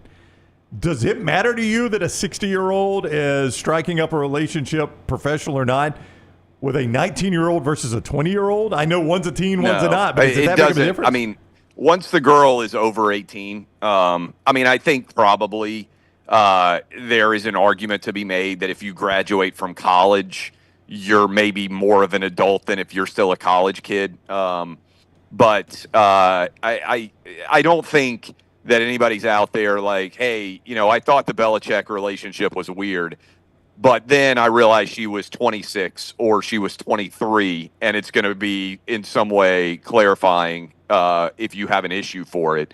That to me is that's kind of a weird part of this story. You know what another weird part of the story is? Who is a huge Pablo Torre guy at the University of North Carolina? Well, I think, don't you think, though, you've seen this, Clay? I don't know how much investigative journalism that you've participated in over the years, but once people find out somebody's digging on a story they want to get out, people will talk to almost anybody, won't they? I get it on some level, but I don't remember Pablo Torre ever having any scoop on any story in his entire career. I don't either. But, so that's why the whole thing, I'm not saying that I don't believe everything about this relationship. I'm just saying if this were a traditional college football reporter, right? If Chris Lowe were breaking these Pete stories. Thamel, Chris Lowe, somebody like that, Brett McMurphy, Pete Thamel, like the guys, Bruce Feldman, the guys who usually break all these stories from inside of college locker rooms, then I would say, okay, I've got to give more credence to it. I just think it's a little bit strange that it would be somebody like him who has the inside track on all of these different stories, just because I've never seen him break anything relating to college football, and I don't recall him really breaking any news, period. So him being the source just feels a bit strange to me in what is already obviously a very, very strange story. He is a guy, Torre, who's a Harvard grad. He's not a North Carolina grad. And he's written for some places, but he's done a 30 for 30, the one that where all the NFL players went broke. I think I think that was the one he produced. Well, I mean, look, he did a show with High Noon or whatever it was called with Bomani Jones, which was a unmitigated disaster. Nobody watched.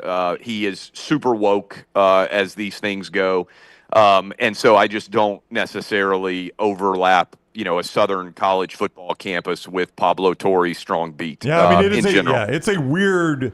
This is a weird place for the story to be breaking. Not only that, but Pablo doesn't really write now. He's with Dan Levitard's outfit, Meadowlark Media, where he's a podcaster. And doing what we do, I actually like this very much. He's like, I'm breaking everything on video and audio podcast because that's the future of this. So, people aren't going to write these stories. They're going to do it. So actually, I like that for our business, but it is, to Clay's point, kind of a strange way for a big story to be breaking like that. Yeah, you just wonder if he's got an inside source. Like he has to. Yeah, but I'm talking about he says a family member. Yeah, family member for Belichick. But I'm just talking about, do you wonder if he knows somebody inside the university? Absolutely. I would bet he does. Because remember, Clay, I think I'm right about this, that half of the buttoned up Bubba Cunningham, athletic director, and the people like that in North Carolina didn't want Belichick. They wanted to go more traditional hire. Isn't that right? John Summerall. Yeah, look, I don't begrudge the fact that there is opposition to Belichick inside of North Carolina. I'm just saying if I were going to be trying to get stories out, I think I would go traditional college football media route. As opposed to some guy who does a podcast for Dan Levitard. But I don't know if Pete Thamel would and those guys would touch this story. Well, that's an interesting argument. But I mean, I think it's a sexy enough story that it would be hard to resist. Even if you do have the ESPN ACC connections, and the fact that, let's be honest, I mean, there isn't very much investigative sports journalism that goes on anywhere anymore. And a large part of that is because all of the television partners don't want to undercut the value of all the billions of dollars they're spending on their television partnership, right? I don't blame them. If I was Jimmy Pitaro and I was running ESPN, the last thing I want to be doing is picking up the phone call because the SEC or the ACC or the NBA or the NFL is upset. And so maybe there's an element of that. Certainly at Outkick, we have the ability to break things, I think, that other people won't touch because we don't have television contracts and because we're under the Fox News auspices as opposed to being directly connected to a sports program or sports network. So him, airplaning Jordan on the beach was really cute, but I think we've all established transactional relationship. There's no doubt about it. Pure speculation on your end. What do you think her end game is? Well, her end game actually makes way more sense to me than his, because he looks ridiculous. She is still young, right? So when this relationship inevitably ends in 3 or 4 years, at most, she will be she'll have a decent amount of notoriety. And notoriety, even if it's a negative basis for notoriety, can be translated into substantial value. So, look, I think she was hoping to be Miss Maine. I think she was hoping to be in the running for Miss USA. I think she probably believes that she has a future as a social media influencer in some form or fashion. She's probably right. And so for her, the future for her doesn't look that bad to me. The future for Belichick is, he's already got a family, and it sounds like his kids are, kind of just think this is ridiculous.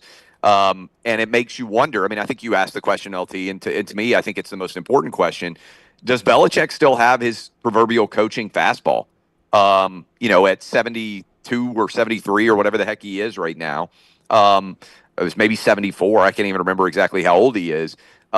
This is not a job that is easy on the Constitution. And so the decisions that he's making at North Carolina so far seem to be the antithesis of everything he stood for as a Patriots head coach. And I will point out that Belichick now, I think a lot of people are going back and re-examining sort of the Belichick legacy, because when he doesn't coach Brady, he has a losing record in the NFL. I don't know that he's going to have a supremely talented North Carolina football team, and I think it will be intriguing to see whether they appear to be a better performing team than the teams that they go up against in the ACC. Multi-billionaire Michael Jordan is going to, this comes yesterday, make be a regular contributor to the NBC NBA coverage. Multi-billionaire is doing this, Michael Jordan. Is there a win for Michael Jordan here? I don't know why MJ's doing this.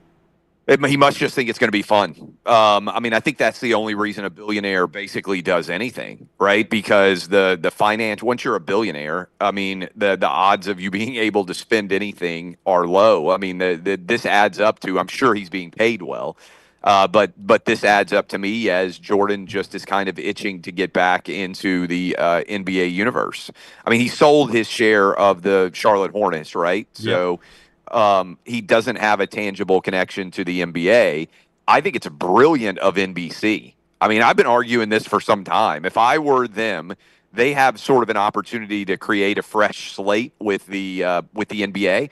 And I think most people around our age that are old enough to remember when NBC had the NBA have a very fond memory of the way that league was presented at that point in time. The Bob Costas, that era of the NBA was its absolute peak. As I've said before, there's never been a time when more people have watched a basketball game in America than Game 6 between the Jazz and the Bulls in 1998 NBA Finals. And I think it was nearly 36 million people watched that game. The NBA hasn't come close to reaching those heights in the 27 years since that game was played. And so I think it's, The Last Dance. Here's a stat that doesn't get enough attention. The documentary about the Jordan era Bulls on ESPN had more viewers than the actual NBA Finals in 2020. That is, more people would rather watch a story about the 90s Bulls than they would actually watch the NBA Finals in 2020. That's a pretty extraordinary thing. And what I believe it tells us is the Jordan nostalgia NBA era is quite strong. Clay Travis, founder of Outkick, with us on the Shunnarah Hotline. That said, you thought the same exact thing I thought whenever it was that you saw Dallas had won the lottery. For me... Oh, yeah. There's no way this happened by chance. I just refuse to believe it. Almost anything can become a conspiracy theory this day and age. This one actually makes sense. Now, Lance is right. Conspiracy theories are hard to keep quiet. But this one makes sense, Clay. And it is probably not the first time this has happened in the NBA. Look, I mean, I understand. Was it 1.8% chance that the Mavs? Yep. Yeah. So roughly, I mean, what is that? 57-1 or something like that, which would be bigger. Like the odds of Buster Douglas knocking out Mike Tyson were higher than the odds of the Mavs getting the number 1 overall draft pick.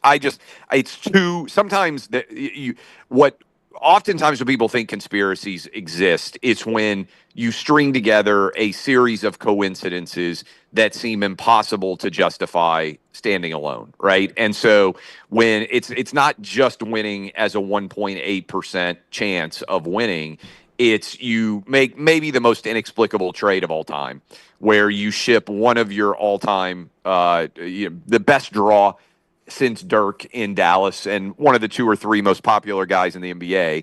Oh, by the way, to LeBron and the Lakers. And you do so out of nowhere. You get back a piddling amount, I think it's fair to say. Like the idea that Anthony Davis for Luka is in any way a fair exchange is just bonkers. And then after doing the inexplicable, indefensible, absolutely, utterly incomprehensible, you find a way to get the number 1 overall pick. And now you get to go get Cooper Flagg, which is one of the most sought after number 1 overall picks in the last decade plus in the NBA. I just don't buy it. And so I think your average sports fan is in agreement with you and me. And I would say 75 or 80% of sports fans are like, yeah, I just don't buy that this is happenstance, that this just happened to occur. I am with you. It was the first thing I thought. I was like, I wasn't watching. I got the alert that said the Mavericks win the draft lottery, and my reaction was, of course they did. I mean, that's just. I was at dinner, and my phone from people who were buddies and whatnot were just blew up with like I wasn't even paying attention. I don't know that I had even recognized that the draft lottery was happening tonight. You know, I wasn't aggressively following it or anything like that. I have told you guys before that if you ask me for a sports conspiracy theory that I believe, I still think David Stern suspended Michael Jordan for gambling on basketball. Yeah, he was asked about that once. Now, he actually got upset with Jim Rome for Rome asking him about the Patrick Ewing, the draft lottery. The frozen envelope theory or the whatever frozen it envelope, was. bin envelope, whichever theory you want to use. I can remember Stern, though, actually saying, why do you think I would suspend Michael Jordan at the peak of his game, at the peak of the popularity of the NBA? He essentially said, you don't think I would overlook that?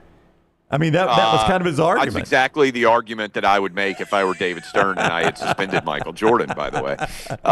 But I just I know that it would probably be very difficult to figure out how it was done.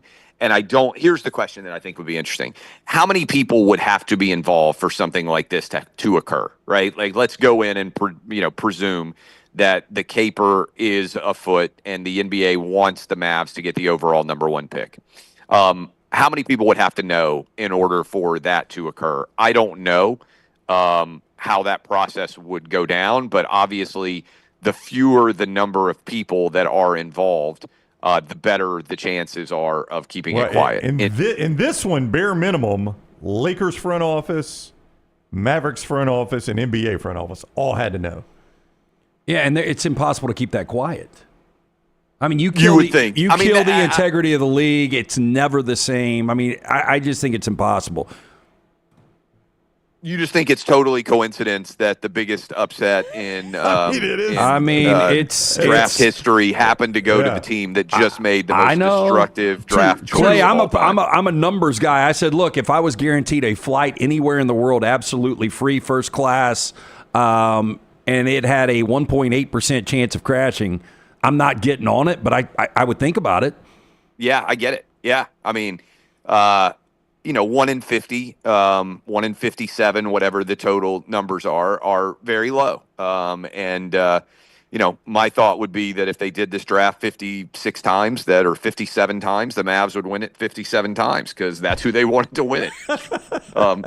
Boy, you talk about a major boon to the franchise. I mean, if Cooper Flagg is as good as people think that he's going to be, then, I mean, given that there are questions about Luka's commitment to staying in shape and, maybe, frankly, how much he loves basketball, I think that you can make an argument that Luka for Cooper Flagg would not have been a necessarily crazy risk, especially if you tossed in Anthony Davis too. So now the Mavs look like they made a brilliant strategic decision on the future of the franchise.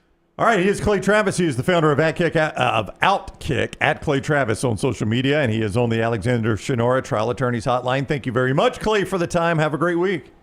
Hey, appreciate you all. Same thing. All right, buddy. We'll see you, Clay, with us on the Shunnarah Hotline. And it's being brought to you by our friends at Bojangles today. They bring you our Bo Tender Moment of the Day. They've been hand-breading that chicken since 1977, and nothing better than the Bo Tenders. Oh, Jimmy Dunaway, those Bo Tenders are fantastic. From sweet to heat, Bojangles got 7 sauces that are going to add a little extra flavor to every bite of those Bo Tenders. Nothing pairs better with them than those hand-breaded tenders. So if you're looking for sweet, try honey mustard. You want some tang? Try barbecue. You looking for some heat? Try creamy buffalo or peach honey pepper.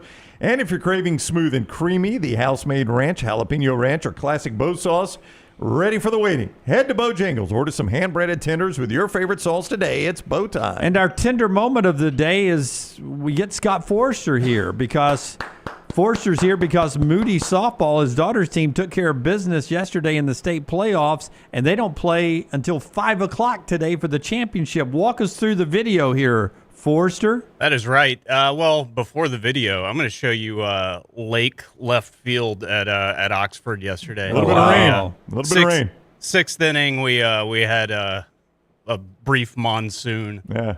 So we had a delay. But then after that, Springville took the lead in the top of the 7th with 3 runs. So down 5-4. Oh, no, 3 runs. So you're down 5-4 in your last 3 outs. We're down 5-4, last 3 outs. Then our freshman catcher stepped up to the plate. Peyton unloads, sends one to the fence. 2-run double. Walk it off. Walk it off over Springville to send us to the state championship game. All right. Is that big American flag hanging off a crane? It is. It is. Well, it's off a fire truck out there. God bless it. Yeah, it does look CGI a little bit. Yeah, that's like a video game. Yeah. Congratulations to Moody. Glad to have you on a bonus day here. Did not expect to see you today, and Forster is in. Good luck to Haley later on today, 5 o'clock, and all the Moody softball. Do you think if the next round originated out of Dallas, would we talk at all about Game 4 of the Winnipeg Jets and the Dallas Stars tonight, or would it be all about this 1.8% draft lottery win? That's a good question. I mean, I think you do a little of both, but I think the biggest topic in national sports today is some of the NFL, but mostly it's the fixed lottery. Well, just because what one great player can do for your organization. And look, I think the majority of people think Cooper Flagg is going to be that great player. Yep. And just the probability of them getting this is just insane. The bigger question is, with New York being such a big TV market, NBA news, which is bigger, the Knicks up 3-1 on the Celtics? Knicks up 3-1. Or is it that the lottery went to Dallas with a 1.8%? I think the way the American public goes now, the conspiracy theory conversation much more interesting than the outcome of a Game 4. I disagree, though, in New York, because I'm just saying the Knicks are now a game away from being in their best position really since 1999. Oh, yeah, in New York. I'm talking about for the nation. Yeah. I think the NBA fan coast to coast is gravitating to the fact no that, doubt. oh, my gosh. Yeah. So they've done it again. Is there also speculation, I was just seeing this on ESPN, that Dallas could potentially take this pick with some other things and trade for the Greek Freak? Yeah, if they wanted to do that, yes. So they got options here. They may not just draft Flagg. They could also trade for a proven commodity that has played at an MVP level. Look, and Giannis has been in the league 11 years. God, it's hard to believe. Yeah, do you take Giannis where he is right now, or do you take a Cooper Flagg? Or hope that Flagg is the next whoever, whatever you want to make him. Yeah. I think I'd take Giannis. At least I know. I don't know. I just don't know how much longer he's got would be my fear. But you could go further down the list and trade for multiple players if you want to. Yeah, with that said, I don't think Giannis is 30 yet. When you've got the overall number one pick, you got some options. Especially when it's a a marketable guy like Cooper Flagg. And when the league is apparently on your side, yeah, you got some options.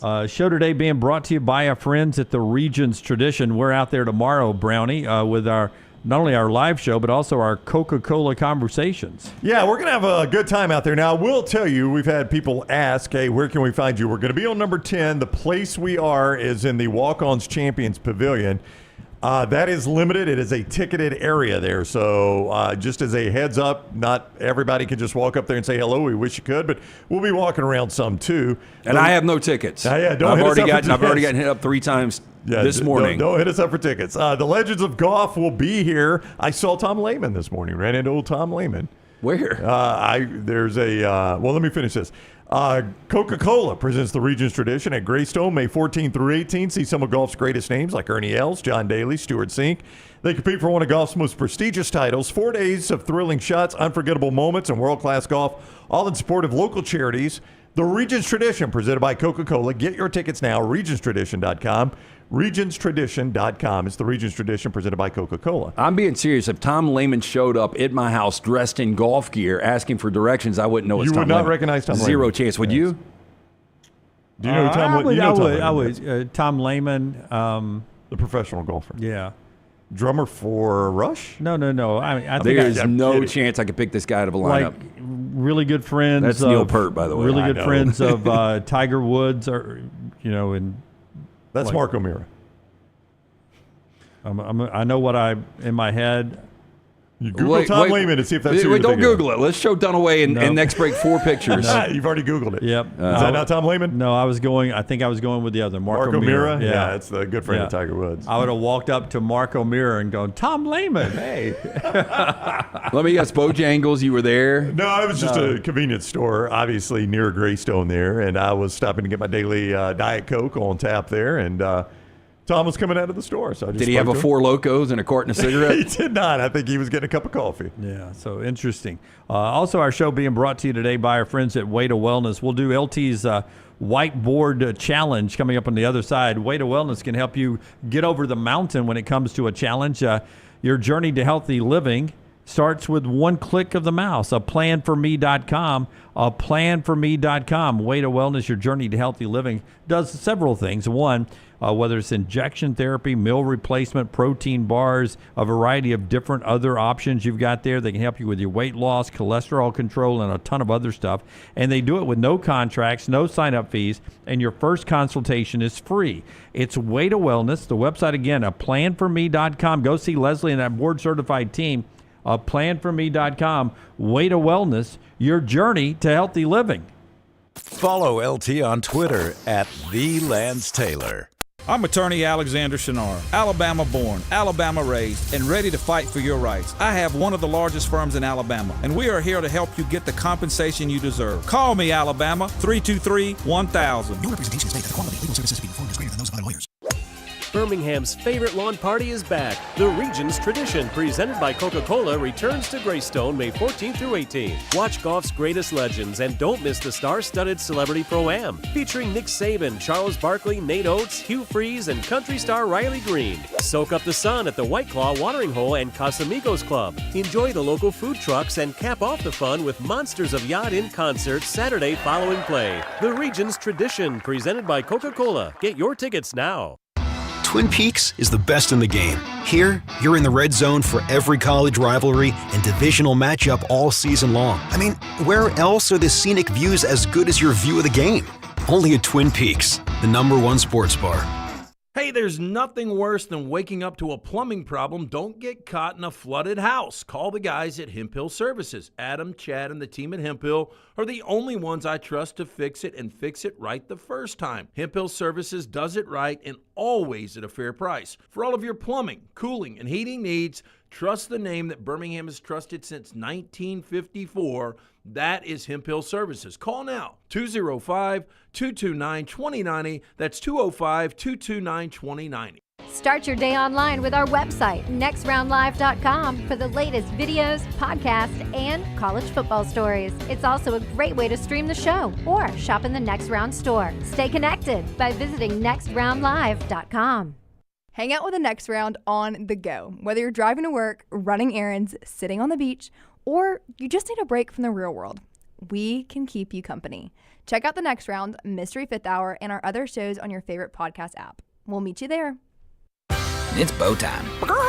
Tired of choosing between sweet and savory? Why not have both? Introducing Bojangles' new chicken and bowberry waffles. The bold Cajun chicken filet you love, now drizzled with a bowberry honey glaze and sandwiched between two warm waffles. Which means your favorite meal of the day just met your new favorite dish. And lucky for you, it's served all day. But it's only here for a limited time, so try chicken and bowberry waffles at Bojangles today. It's bow time. By now, you guys know how I feel about my fashion. However, did you know that I care about your fashion choices? Cargo shorts are out, flip-flops are only appropriate on the boat, and please throw away that stained t-shirt from college. You may be thinking, EG, that's all I own. What do I do? Here's what you do. Go to nextround.store and fill your cart with a wardrobe that is approved by me. Stock up on logo t-shirts, hoodies for football season, and hats for every day of the week. Trust me on this one and head over to nextround.store to get stocked up for this season. You could win a Cadillac CT5 or your share of $25,000 in free play and cash at Birmingham Racecourse Casino. The more you visit, the more chances you have to win. Play the latest, most exciting games around with fun bonuses and big jackpots. You can be a winner too. Come win your share during the Cadillac CT5 and $25,000 giveaway at Birmingham Racecourse Casino. Drawings April 5th and 6th. Located off I-459, exit 31, Derby Parkway. Must be 21 or older, must be present to win.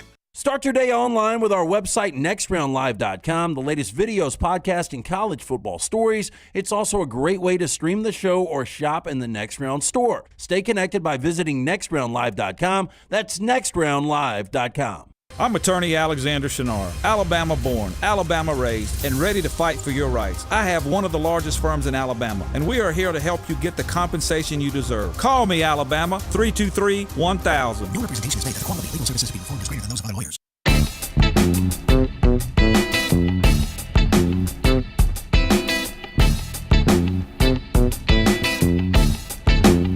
All right, I'm going to tell you about a sponsorship here, and then LT has the floor. Our friends at JohnsonRVCenter.com gives you all of the American map, the U.S. map can be yours. Go see the whole thing. If you go to our buddies, the Johnston family, the best family when it comes to seeing America and their wonderful RV and campers. I-65, exit 304 in Coleman, 334 in Decatur is where you find Johnston RV Center. Listen, they've got a price for just about every budget there at Johnston RV. As low as $129 a month. You can find a deal there at Johnston RV Center. When you visit them, I-65, exit 304 in Coleman, 334 in Decatur. Also, RV warranty forever. Make sure you're covered lifetime on anything that is new or qualifying pre-owned. You can see more at JohnstonRVCenter.com. By the way, if I carried my pistol like that, I'd be a eunuch. Did he send a picture? No, he just walked by us. Oh, okay. I'd be like, hey, everybody. Glad to be back at work. I don't know why I'm talking like Mr. Bill, but oh, no. These pants don't fit anymore. Okay, you guys ready to do this? If you're carrying a pistol and you don't have a holster, is the... You put it in the behind the back. Yeah, that's what I was going to say. Is it that? Because you've already got a crack for the bullet to go down. Yeah. I mean, I would feel like you've got a quicker draw and it's more of a natural motion if you have it front waistband. Yeah. But you are risking shooting the junk off if you've got it locked and loaded, one in the chamber. I will also say that gentleman served in our United States military, so I'm going to trust his carrying of a firearm more than the average person. That's why I said more than Plaxico. That's why I'd be out for a while. Yeah, Plax had his in his pocket, didn't he? He had it in the waistband of his sweatpants. He shot down his leg. Yeah. Okay, so here's what we're doing. Not the first time I heard that. The whiteboard exercise, typically, we go 1 through 6. Yeah. And you randomly throw out something, and you're trying to put 1 being the best, 6 being the worst. It's going to be a little more difficult. Truthfully, the 6 was a random number for me. I just came up with that. I thought it might be a thing. I don't know. No. But we don't know what's coming. We are going 10. Now, first time I've ever got to do this. I'm excited. I saw this video last week, right. And the question was the best what-ifs in sports history. What if this would have happened? All right. Okay? All right. And Barstool did this, and I only saw like 4 or 5, and, they were random, like, if what if Patrick Ewing had not gone to the Knicks? Well, like if the Yankees would have bunted against Curt Schilling with his banged up ankle. Yeah, if Steph Curry would have gone to the Knicks, things like that. That's another conspiracy is that Schilling didn't even have the bad ankle. That's right. That was all a setup. Okay, so you guys have got to figure out what would have been the craziest turn in sports history of these 10. So you're going to give us the conspiracy, and we rate it if this or not the conspiracy, but this what if. The hypothetical that really, legitimately was really close to happening. All right. Okay, the first one. If Ellen never checks Tiger Woods' cell phone, how different is the trajectory of Tiger Woods and golf? I may go lower with this than you would imagine. I'm only going to go 6 on this, Dunaway. And here's why. Yeah, what do you think happens if he doesn't check the phone? Well, he probably continues to, do what he was doing. But he played well. He played well. His real big issue became his training, and he was doing that Navy SEAL training, and it screwed up his body. Yeah. And he started having the injuries. The injuries are really what tracked him more than the women in the phone. Yeah, I would say if he never got married to E, he probably would have won more along the way. He was better when he was free roaming. I put that 8. I'm leaving room for more, but it was very low. I thought about going 10 on that. Yeah. I thought Tiger had already cast his lot, so to speak. Bill Belichick stays with the Jets, never goes to the Patriots.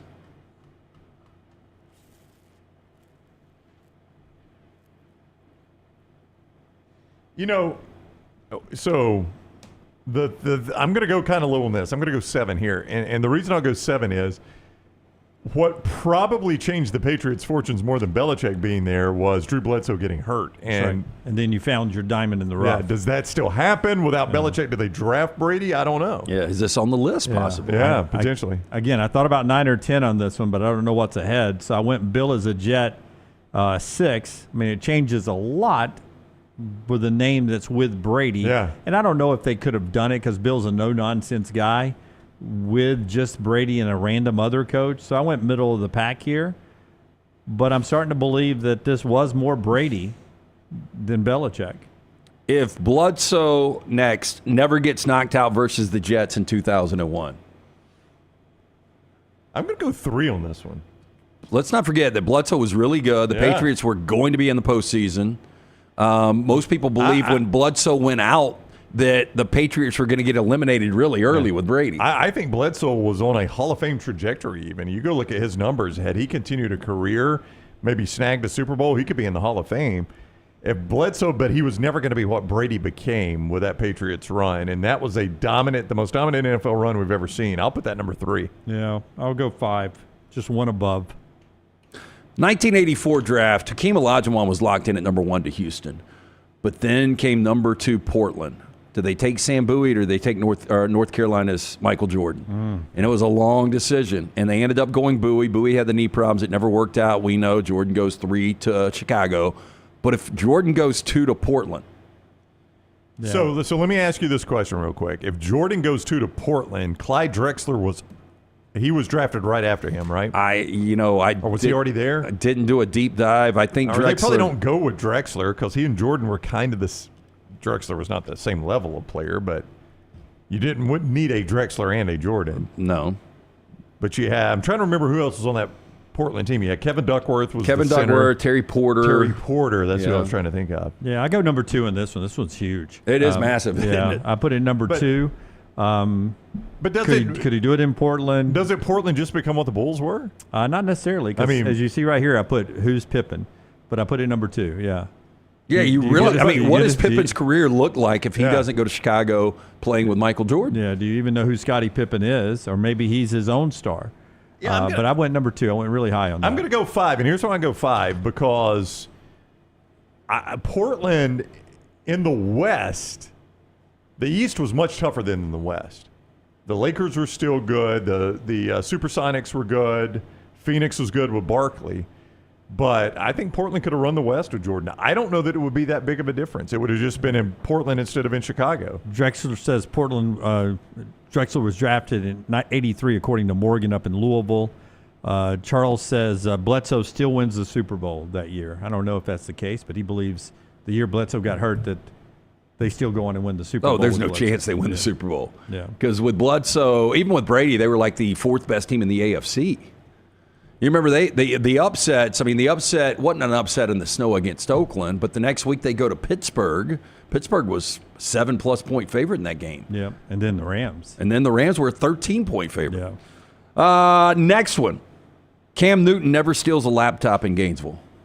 So, I mean, it's remarkable. I'm actually going to go pretty high on this. Because, I mean, the setup was to go from Tim Tebow to Cam Newton. Now, Alabama got good at that time, and that's what was going to make that interesting. But, I mean, Urban Meyer had this thing set up to not fall off. You were going to go from Tim Tebow to Cam Newton. Are you kidding me? And then what, did he go John Brantley? Yeah, well, I mean, they were stuck because, you know, their plan had gotten thrown off a little bit.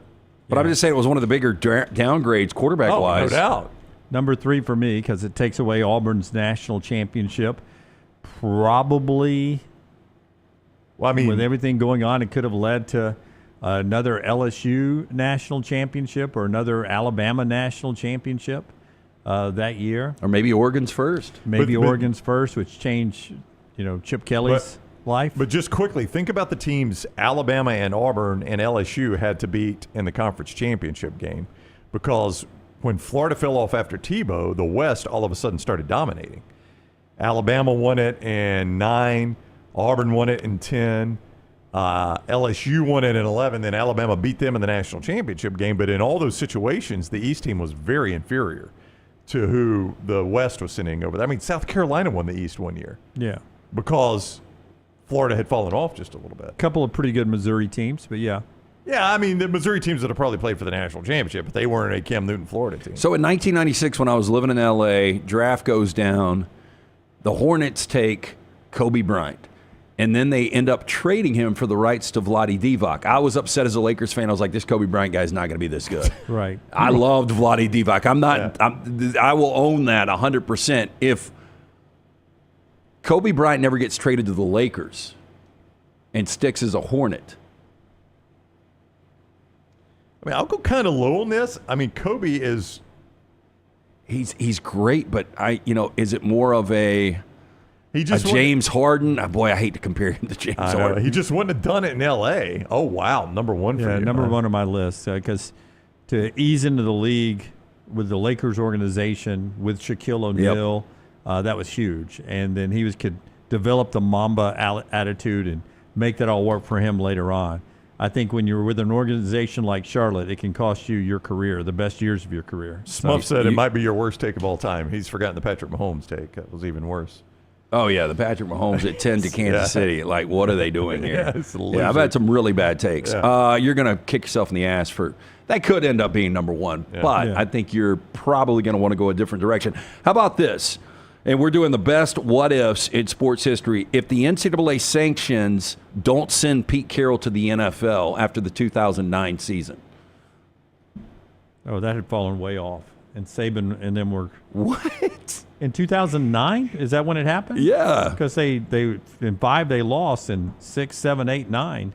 They were 1 game away, though. Yeah, they were trending bad. Yeah, I put it kind of low here, Pete Carroll, because I'm with Dunaway. I think the SEC was coming to dominance. Now, USC could have stayed good, but look how dominant the SEC was. In 2008, they were 12-1. So here was after that 5, they lost. So they went back-to-back 3-4, 12-1, 11-2, 11-2, 12-1, and then the sanction year 9-4. Yeah, but here comes the SEC. He would have taken a couple of championships from Saban. I don't think so. Well, maybe not from Saban, maybe from because the we SEC. saw his teams play SEC teams. Didn't go well for the SEC. Not Saban's SEC teams. You didn't see that. So y'all got that low. Yeah, I went 9. We both went 9, yeah.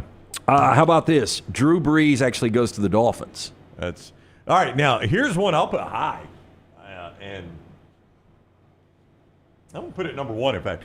Here's why. Number 1, it makes the Dolphins a better team. But number 2, the bigger story behind this is what it does for Nick Saban. Because even if it delays Saban's return to college football by just a year, he doesn't end up at Alabama. Where does he end up? And he may not like, I can't remember the jobs that were coming open then. I'll tell you a place he might end, well, no. I was going to say he could have maybe ended up at Florida, but I don't know if Urban Meyer gets run out if Saban doesn't come to Alabama. So see, there's another one. Well, I mean, he was Michigan State. Would Michigan have been a possibility? Potentially. I mean, at that time, Michigan was kind of struggling a little bit. Crap, you wonder if LSU might say, this Les Miles cat, this is a weirdo. Now, he had won the 08 championship, so maybe not. But, I mean, where does Nick Saban end up? Does he get to Texas? Yeah, I mean, it's Matt Brown was already at Texas. No guarantee he would have been the same person in Miami he was in New Orleans. But I'll put it middle of the pack. Miami Breeze. Miami spelling that right? No, you're not. No, but not I get the joke you made. Yeah. Just take the E off, right? I got it. Yeah. Miami Breeze. I put that at 7. Right. I there, put it at middle of the number pack. 1. I just think there's so many. You start looking at the butterfly effect on this one. It impacts college football more than it impacts the NFL. I think the Dolphins would have gotten better, obviously, which had an NFL impact. But the impact it had on college, because Saban, I think it could have delayed him by a year. He ends up somewhere other than Alabama, which makes them good. What does Alabama then in response do? You know, they're going to fire Shula. Who do they hire? Somebody in the chat. So these kind of lap over a little bit. Okay. But the next one, if Mike Shula lands Tim Tebow, if Tebow actually signs with Alabama, where would you put that? I'd put it 4.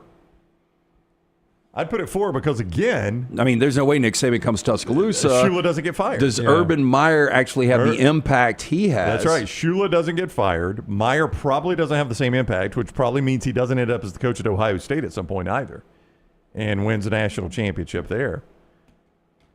I mean, I think that's pretty high. Somebody in the chat room said, are we going to do the one, what if LT had been on vacation when Rich Rodriguez got hired? I didn't think about that.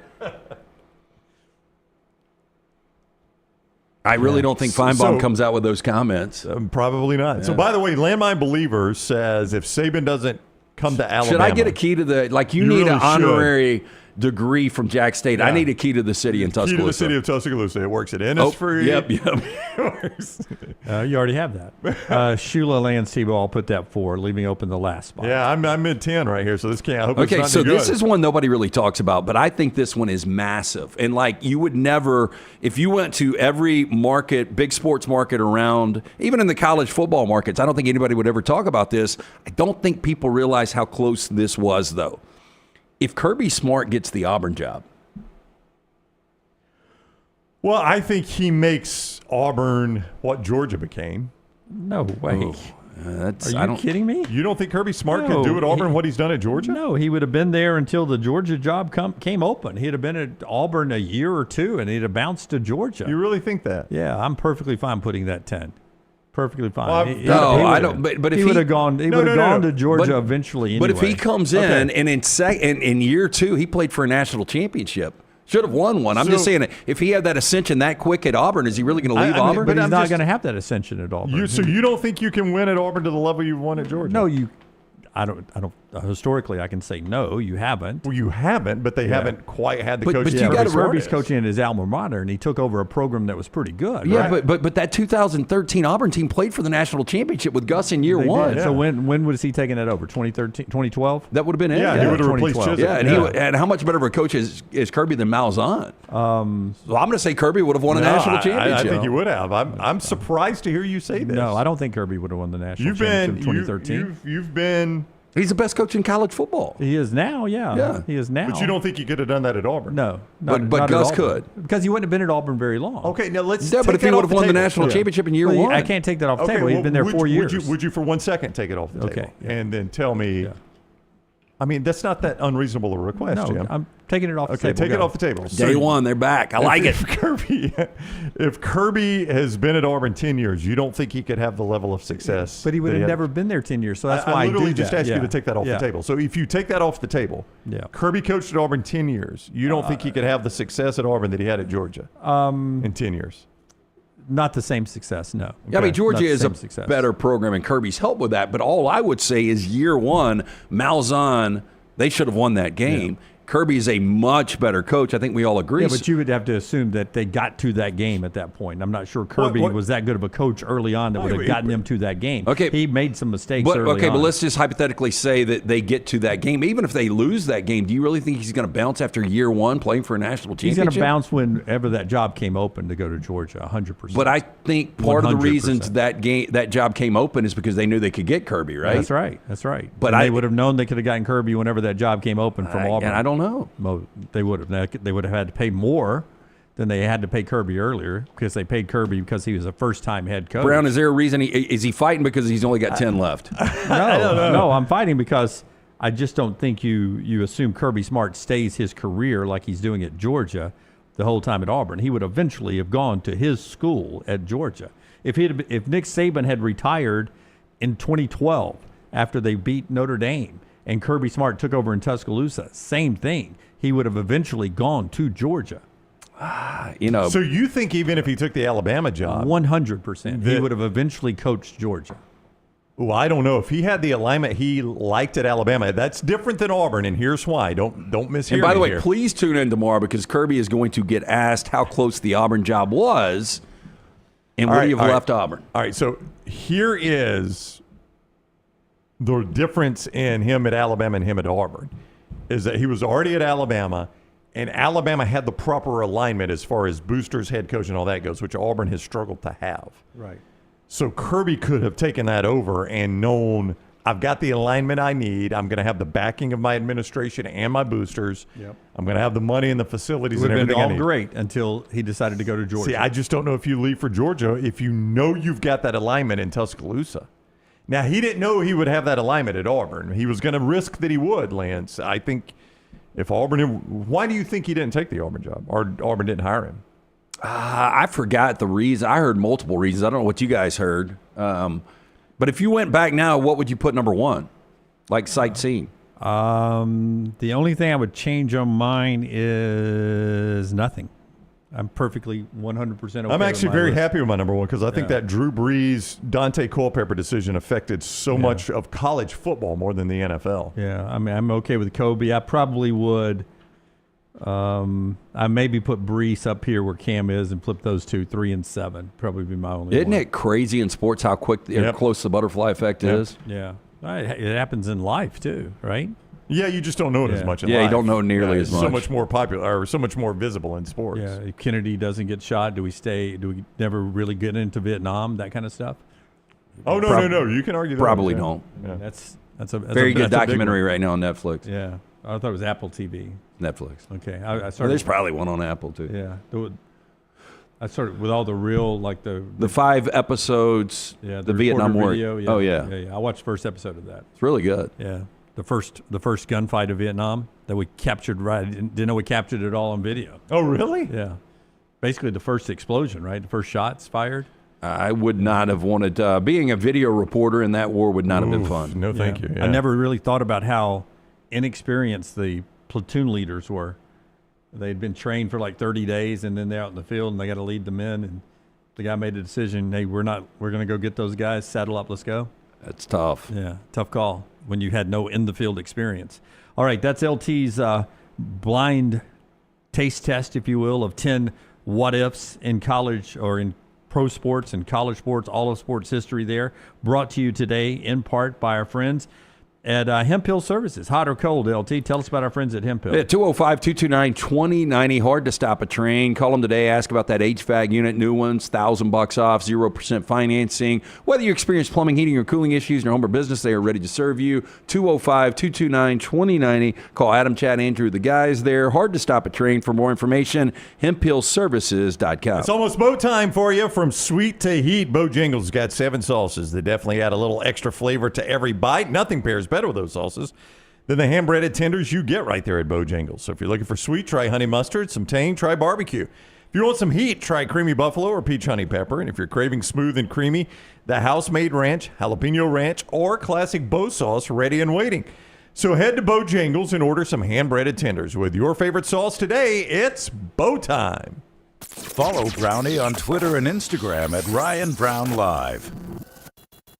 I'm attorney Alexander Shunnarah, Alabama born, Alabama raised, and ready to fight for your rights. I have one of the largest firms in Alabama, and we are here to help you get the compensation you deserve. Call me, Alabama, 323-1000. Your representation is made that the quality of legal services being performed is greater than those of other lawyers. Hey, for all of your IT and printing needs, reach out to our friends at Xerox Business Solutions. Look, I'm still one of those old school guys. I print my notes every single day for the show. If you watch the show here on the Next Round, you see all the notes in front of me.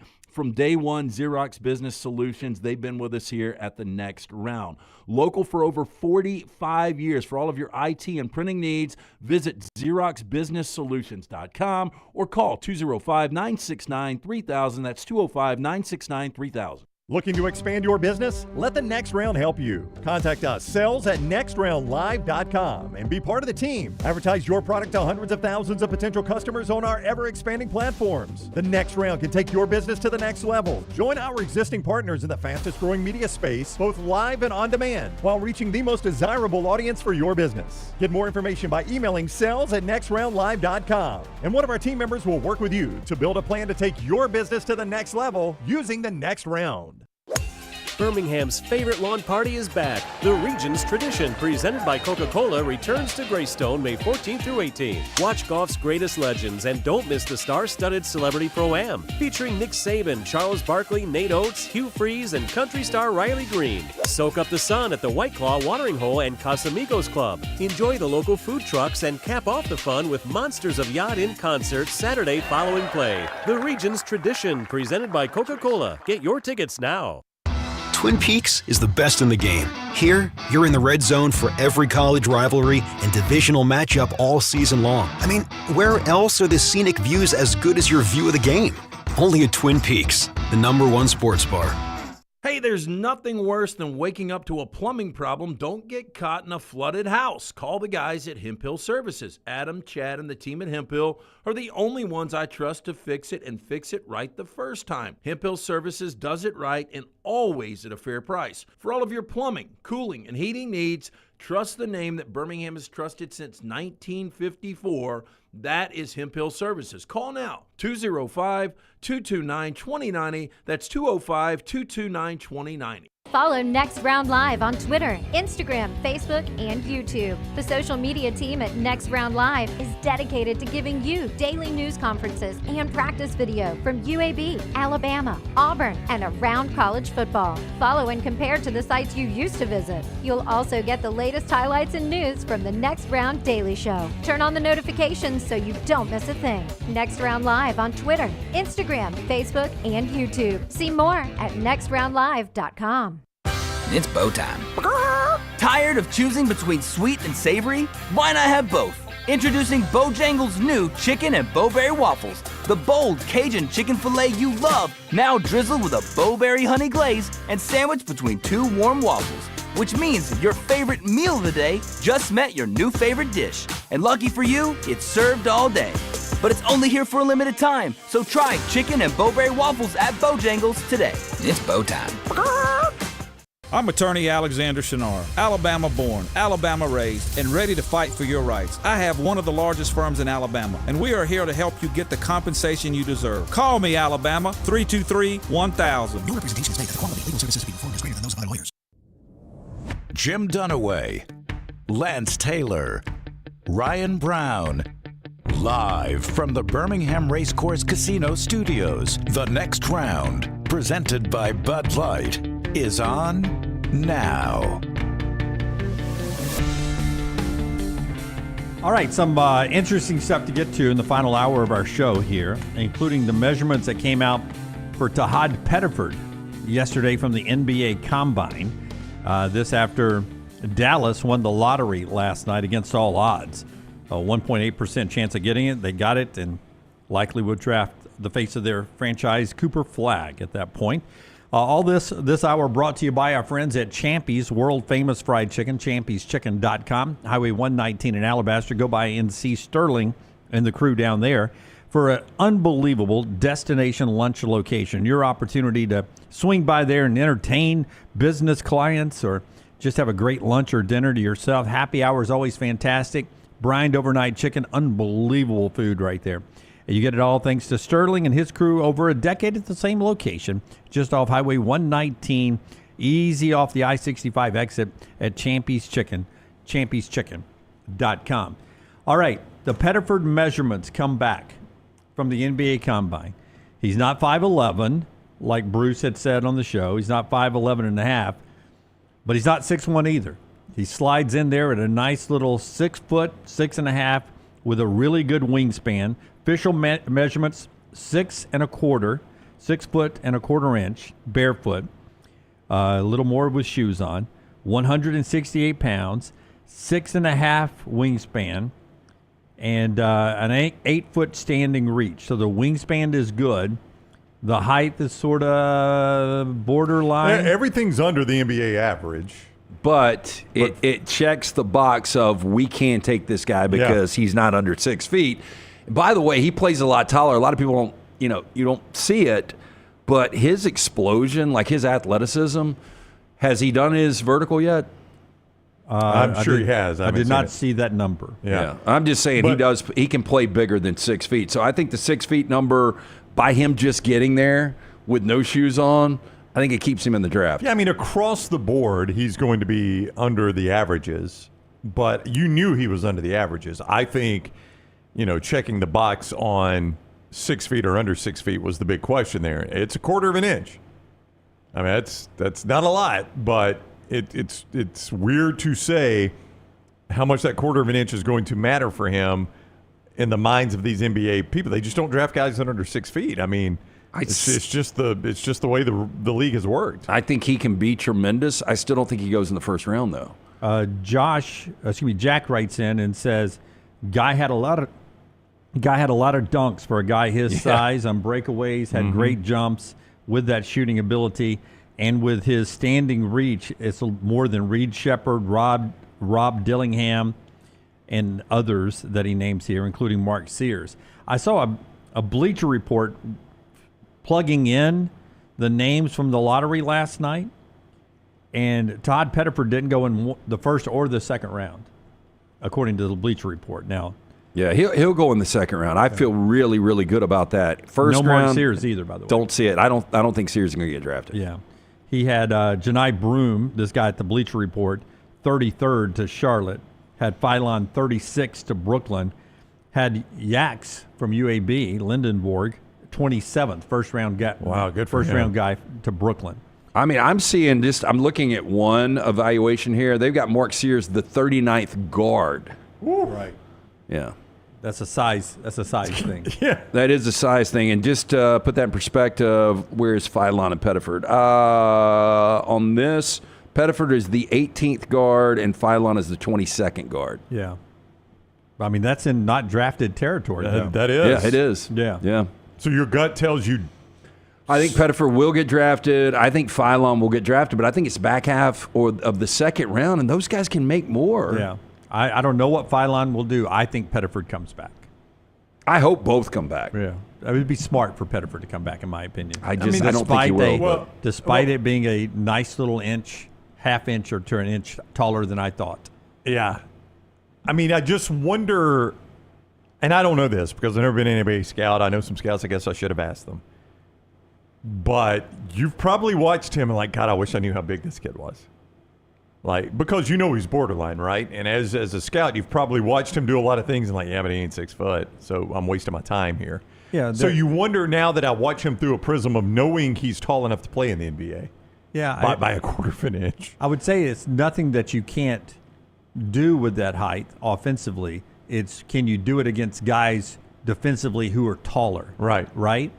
And we saw Alabama's guards have a huge problem with tall guards, tall defenders, anytime throughout the year, including Duke in the NCAA tournament. Well, I guess the question I'm asking, Jim, is you're single and you got a new girl that moves into school or work and you want to date her, but you think she's attached and you find out, oh no, she broke up with her boyfriend. She's on the market now. You think about her totally differently now, don't you? Yep. And that's my point with Pettiford is if I'm a scout, I'll look at him maybe a bit differently knowing that he at least checks the height box. I didn't know that before when I was sitting here at Auburn watching him play against Arkansas and Alabama and Tennessee and everybody else they played. I didn't know if he checked the hype box. Would it blow you guys away if Grant Nelson sneaks in the back half of the second round? I think he's more draftable than Sears. Oh, I do too. Yeah. I think he's more draftable than Janai. Do you have that like forward or strong forward or whatever list you were just looking at for guards? Well, I've got best overall Grant Nelson 71st, and he is the 20th best forward available. Wow. But I mean, at 6'11", like if he can put it all together, we've seen him put it all together in 40 minutes here and there. It's not consistent across the board. But if you think you can get, what is a weakness? Like he's got handle, he can shoot it.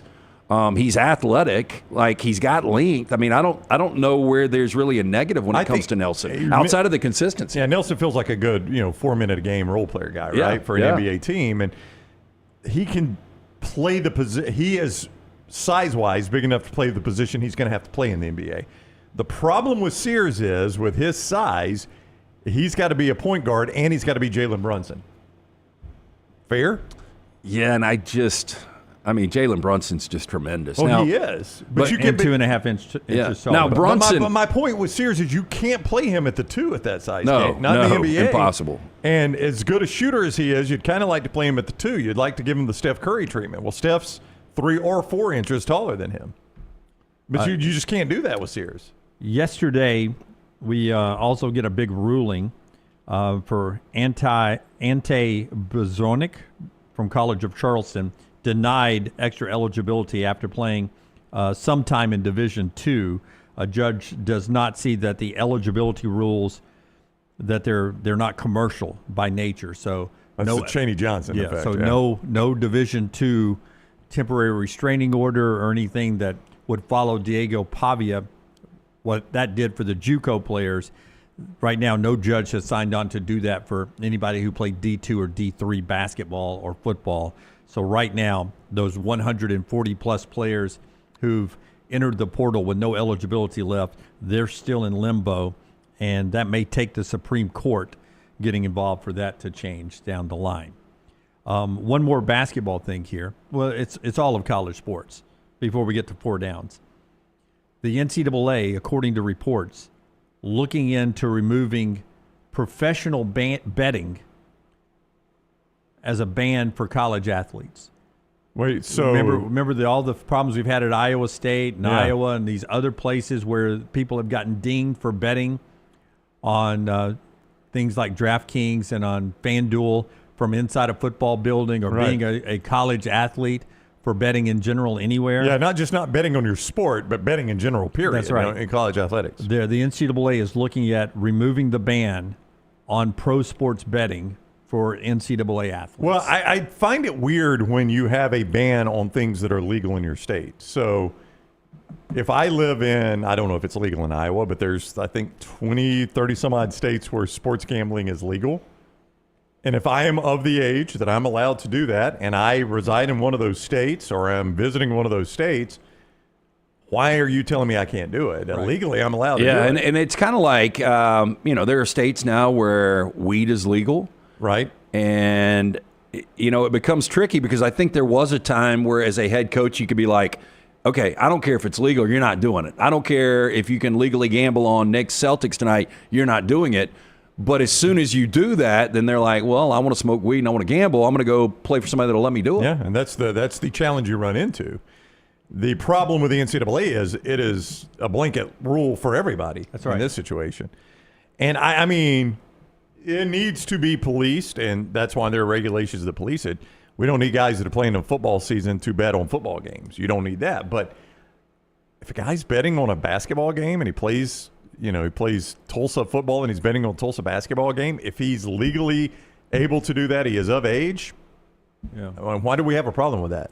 Well, Tulsa football, Tulsa basketball, you'd be getting insider information, but Tulsa football betting on the Oklahoma City Thunder. Okay, that's a better example. That's the one they pulled down yesterday. Much different. Yeah. College on college, you get a lot of insider information, but it's not like, Tyler Booker with Dallas couldn't give information to anybody at Alabama if he wanted to, or anybody else in the NFL. So, interesting thing there. Okay, we're doing these lists all summer long on our social media platform at Next Round Live. We'll talk about best receivers in the SEC right after we hear from LT, about our friends at New York Butcher Shop. Tell us about New York Butcher. Yeah, I had an opportunity to go see Jim at the Greystone location on Friday. Picked up 4 delicious fillets, some of the goat cheese, mashed potatoes, some of the mac and cheese, all the sides made fresh in-house. Picked up a bottle of wine. They got a great selection of fine wines and desserts. But if you're just looking for a big-time lunch or dinner, stop in and get those huge deli sandwiches.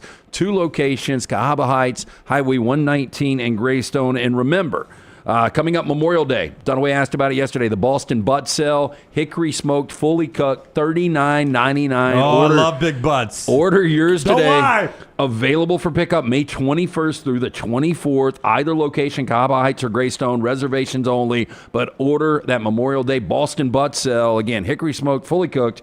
And make sure you tell our friend Jim that the next round sent you. And our friends at New Life Art bringing you part of the show today. Daniel A. Moore with the great historic paintings of Alabama football and other sports as well, and current ones like the Legend.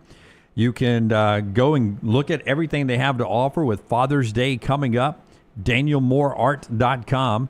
DanielMooreArt.com. Promo code TNR. Get a look at what Daniel Moore has done and just get a feel for what he could do in the future. If Alabama has special moments and special years, it's all right there with DanielMooreArt.com, promo code TNR. The College Football Spotlight. The Shunnarah Spotlight each day presented by our guy Alexander Shunnarah. 24 years ago when he started this practice right here in Birmingham, one of his goals was to create a firm that could handle any issue his community faced. He's done that. The firm now handles not only personal injury claims, but claims for fire and storm damage, bad drug and device claims, disability, workers' compensation, and a host of other claims. When you find yourself in need of a lawyer, start with Alexander Shunnarah Trial Attorneys. You pay nothing unless they win your case. Shunnarah.com. Shunnarah.com. All right, a lot of feedback on my top 5. Tell me where I went wrong, guys, when you look at my top 5 wide receivers in the SEC. Ryan Williams 1, Cam Coleman 2, also from Auburn, Eric Singleton at 5, Aaron Anderson 3, Ryan Wingo at 4. Somebody has to catch the ball at Texas if Arch is going to be any good. Where's your biggest problem on my list? LT, you first. I mean, I really don't have a problem with your list. I mean, we're going to have a lot of duplication. The only one I didn't have on there was Singleton, and I think Singleton is going to be a massive factor for Auburn. See, I really like Singleton. Some people were telling me, Brand, I was going to set you up for this. Some people were telling me I had the wrong Auburn receiver at number 2. I don't think I would put Singleton in front of Cam Coleman, but I think they're very close. I mean, I frankly think there's not a huge gap, as crazy as some people may think, between Jeremy Bernard and Ryan Williams. I think Bernard's a lot closer to Williams than a lot of people say. Bernard was the go-to at the end of the season. Williams was more flashy. Yeah. And I think Williams has obviously got a lot more upside than Bernard. But if you were just looking to move the chains, Bernard was the guy that Milroe was looking for. But I think Singleton, Jim, I think Singleton and Cam Coleman are very, very close. Had you flipped those two, I really wouldn't argue with you. I like Singleton. The only 4 that your top 4 need to be, in my opinion, in everybody's top 5. So you're okay with Wingo? I got a lot of blowback from a lot of people around the league that. No. Wingo, the way he came on late, I mean, as a true freshman, I think Wingo's going to be really, really good. Now, a lot of this is going to be dependent. How good is Arch? Like I heard somebody this morning talking about, and this is interesting. Could Arch Manning end up being the biggest bust in the history of college football? And I think it's a legitimate point based on this. Like if they were to go 8-4 and he, has 28 touchdowns and 18 interceptions. Well, that's a lot of interceptions. Oh, it's a ton. But I'm just saying, like, just because of how hyped up he has been, and you have moved Quinn Ewers out with that name, if he doesn't win 10-plus games, if he doesn't put up tremendous numbers, if he's not a top 10 pick, if they don't go to the college football playoff, he's a massive bust. He is. I don't know who the biggest bust in college football history is considered right now. Jimmy Clausen? Maybe. I don't know the line to pass there. Not Jimmy Clausen. Who was the Clausen? Was it Rick Clausen? Rick Clausen is the one you're thinking of, I believe. Who was the dude? Was he the one that showed him the limo? Yeah. Notre Dame. I thought it was Jimmy. Was it not Jimmy? I don't know. No, Jimmy went to Tennessee. Yeah, Jimmy played Tennessee. Rick played Notre Dame. So I don't know who it would be. But yeah, I mean, I guess there is the possibility based on everything everybody's thinking of it. Yeah, Wingo, I got no problem with because to your point, somebody's going to catch those passes. Yeah, well, they're going to throw a lot of them. I thought Taylor would have kicked it back to me if I just put LSU receiver 3, Texas receiver 4. But it would have been legitimate. Yeah. You just got to figure out who those guys are, and it's going to be Aaron Anderson and Ryan Wingo, I think. But real quick on the Arch Manning being the biggest bust in college football history, even if you're the Gatorade player coming out, like, you don't have the pressure that is on you as the number 1 pick in the NFL draft. So, I think a lot of these college kids, it just doesn't pan out, and we quickly forget about them. But you're not going to forget the Manning name. No, that's part of it. Because like Daniel says, Ryan Perilou. A lot of people have forgotten about Ryan Perilou. He ended up at Jacksonville State after his days at LSU. He didn't have the Manning name. That's part of the issue of him being a bust is that last name. There's no doubt. Okay, before you hit first down, as we get ready to do our first down today, our 4 downs, Brandon, you have a new kick time for us, you were telling me. Well, Brett McMurphy has leaked some. These are not official. Oh, some? Yeah, these are not official. Let me just tell you, ESPN has not announced these. These are coming from Brett McMurphy. Brett is very trustworthy, though. Yeah. These are all but official. Don't believe it if it's not Pablo Torre. Yeah, but if Brett McMurphy is saying it, then he has it from a good source. And these are not going to blow your socks off. I'll just go ahead and tell you because we've already told you this is what your Saturday is going to look like August 30th. Syracuse, Tennessee, the straight out of game day game, but on ABC. So I guess not really straight out of game day. All these he has on ABC. Syracuse, Tennessee, that is a game played in Atlanta. 11 a.m. kick. We now know that in all likelihood that'll be going head-to-head with Texas and Ohio State. So Syracuse, Tennessee, in Atlanta, 11 o'clock Central Time kick, ABC. We told you that in all likelihood Alabama, Florida State, and Tallahassee is going to be in the 2:30 ABC window. Brett says, in fact, it is. That Bama and Florida State will play in Tallahassee, 2:30 ABC. Start drinking your water now for that one if you're going. If you're a Bama fan, go and drink your water. So you want to go ahead and... Actually, from our friends at Coca-Cola, the Body Armor Flash IV. Go and get those now in your body. Zero sugar lemon lime flavor. I've had that's good, by the way. I like that. By the way, I would rather have Tennessee, Syracuse, 11 o'clock at night. Right before Because I want to see that game, but I mean, how much are you going to pay attention to it with Texas, Ohio State? I've got Texas, Ohio State. It's going to be hard to watch that one. That's why I invest in multiple TVs. Yeah, but I still only focus on the main game most of the time. Your prime game, we've talked about this, 6:30 ABC, LSU at Clemson. I can't wait. That'll be a fantastic game in the Death Valley that resides in South Carolina, not the one that resides in Louisiana. And then your Sunday night game or your Sunday afternoon game. What is Sunday night? Refresh my memory. That is the Notre Dame. Miami. Yeah, Notre Dame, Miami. Yeah, so lead into that will be South Carolina, Virginia Tech, the Beamer Bowl from Atlanta, the second part of that doubleheader in Atlanta. Fun game. 2 o'clock kick. Yeah, South Carolina, Virginia Tech, 2 o'clock on Sunday. Be a bad loss for Beamer in South Carolina. Yeah. I guess the big question now for Corso's swan song last one, do they go to Texas, Ohio State, even though it's going to be on Fox? Or do they do LSU at Clemson on ABC? You know, one thing that would factor potentially into that is if they do Texas, Ohio State, they have to do that weird thing where in the middle of the show they move from outside to inside. Yeah. And you don't have the crowd behind him when he does the headgear pick to go crazy. Now, you still get some crowd reaction. I don't know, like, would Ohio State put it, like, up on their scoreboard? Coach Corso's about to make his final headgear pick. For a Fox broadcast, I would imagine. That's what I was going to say. With Fox in the building, is Fox like, oh, hell no. Yeah. You know, I don't know. You almost just want to go to Clemson. I mean, that's a top 10 matchup on your network. You'll get a great turnout there at Clemson. And that would kind of be the send-off he deserves. Yeah, I think it probably would be better. Yeah. Now, with that said, if for some reason this game's not at 11 o'clock kick, you got your answer there. Yeah. You're in Columbus. But if it's at if they do go to Alabama, Florida State, the second most headgear picks of all time is Big Al behind Brutus. Oh, is it really? Yeah, Brutus was his first. Big Al was second. Florida State was his school. You'd have a good crowd there at 2:30 for a 2:30 kick. But you're also at best, and I'm not even sure it is, but you're at best at the third best game of the weekend. Yeah. And I'm not even sure it's the third best game of the weekend. Does that matter to him sometimes? I don't know. I mean, sometimes they go to North Dakota State. I mean, I get that. It's his send-off. You just kind of want it to be special. He doesn't have to travel. Yeah. I mean, there is a lot. In Florida State, he's got that history there, obviously, with his school. The Sunshine, what do they call them? Sunshine Scooter or whatever it is. So I don't know. Yeah, that'll be an interesting. I've been thinking about that though with that Texas Ohio State game. That's the situation where they have to move inside midway through the show. Yep. And it's not the headgear picks aren't the same when they're inside the stadium. Yeah, I like it outside. I do too. I went and saw. I was watching a SEC story documentary one night at like midnight when I couldn't sleep, and they went back to that Katy Perry game day over in Oxford when she threw the corn dogs. Yeah, and that was a moment we knew she was going to space. Right? Yeah, it was wild. Took Big Al off of Corso's head and threw it away. Yeah. That gets us to our 4 downs today. LT has that for us. It is always brought to you here on the show by LT, our friends at Bud Light. Easy to drink, easy to enjoy. Let's start with first down. First down. Tulane, our preview team today. So what happens first? The Saints get back to an NFC championship game, or Tulane gets to a 12-team college football playoff? Holy crap. Saints are a long way from a championship game. They are. They start the rebuild with Tyler Shuck now.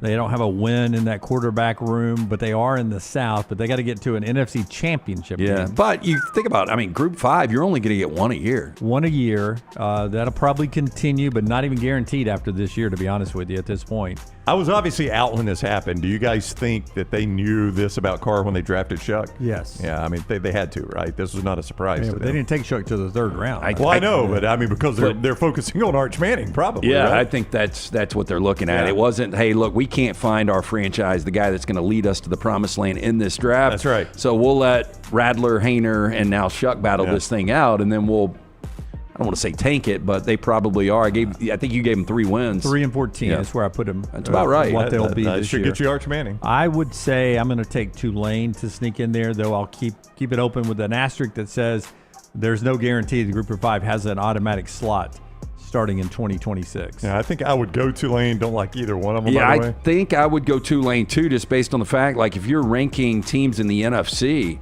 I don't even think it's close. I think New Orleans is your bottom team right now. They're the worst team. Yeah, like you can make an argument, maybe in the NFL. Yeah, like right now the Arizona Cardinals would be there, Carolina Panthers. I saw enough at the end of the year from Bryce Young that I think Carolina's going to be improved. Arizona's got Kyler Murray, Carolina's got Bryce Young. New Orleans has Jake Hayner, Spencer Rattler, and Tyler Shuck. So if you're comparing those 3 in the NFL. 0-7 career record. I think everybody's got who they believe is their established starter outside of the Giants and I think the Giants. Saints, Raiders? No, I'm talking about in the NFC. Oh, in the NFC, yeah. I would go Tulane as well. Not hurting mine and Forrester's feelings. Saints are our biggest rivals, so no problem with it. I hate the Bucs consider the Saints their biggest rival? I know the Falcons do. But, it's either the Saints or Falcons for us. I know the Falcons' biggest rivals the Saints. I didn't know. Yeah, I don't know if the Bucs really have one. Yeah. Yeah, I don't. I mean, sadly. Maybe we're it for everybody in the South. Yeah, y'all are the Georgia. We've only won the South 5 straight years.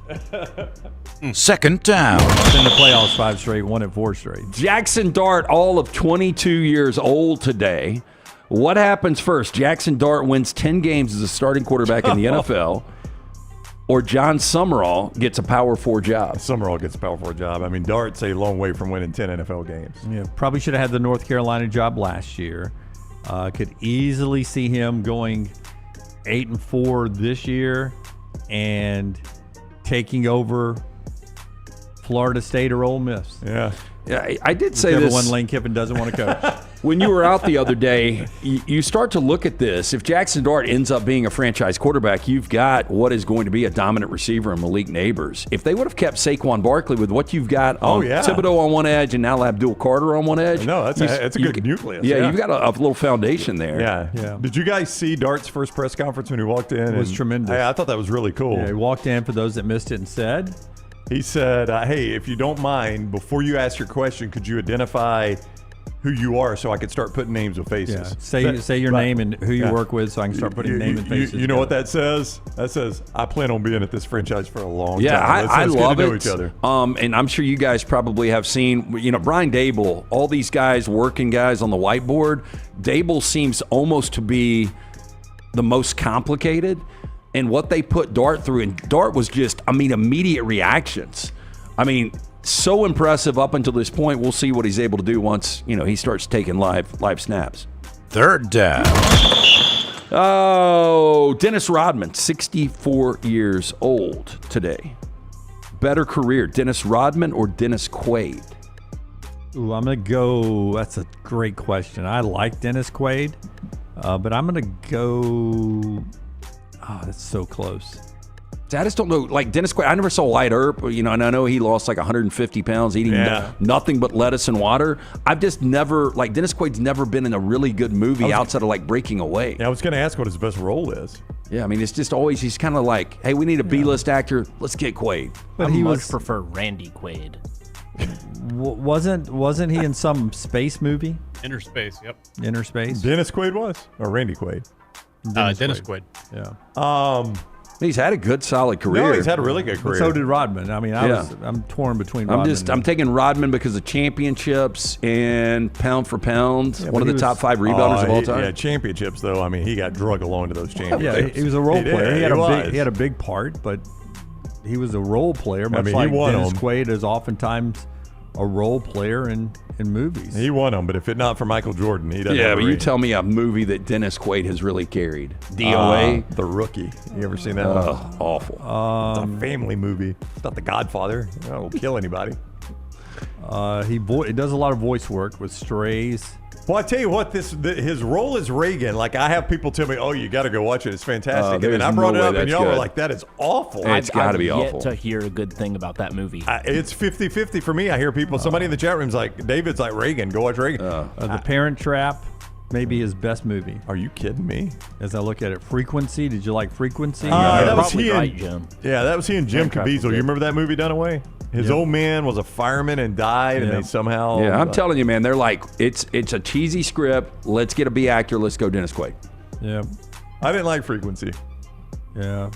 Nope. Fourth. He was in Any Given Sunday. Coach of the other team. Is that what he was? That's who you remember from that movie. Dennis Quaid. A perfect movie for him. I mean, that's right there in his wheelhouse. The Right Stuff. That's I knew he was in a different space movie than Inner Space. Yeah, early right on. Stuff Yeah, in like 83. Yeah, back did he play Alan Shepard in that, Jim? I think he did. Yeah. Back in the 80s, though, Breaking Away, All the Right Stuff, and then it just progressively got worse for him. Yeah. Yep. Fourth down. Well, The Right Stuff was really good, though. That was a good flick. That was like a multi-part, wasn't it? It's 2 or 3 parts, I think. Was he married to Meg Ryan at one point? Oh, yeah. Yeah. That's what I thought. Dennis Rodman was with Carmen Electra. I don't know if did they get married? Ooh, Carmen Electra Baywatch blows Meg Ryan out of the water. Oh, yeah. Yeah. Okay, so Morgan Wallen, 32 years old today. Stevie Wonder, 75. Oh. This is kind of a blasphemous question, but I'm going to ask it just because Morgan Wallen is so big. Morgan Wallen. Better career? Yeah. Well, Morgan Wallen will make more money, I would think, than Stevie Wonder made.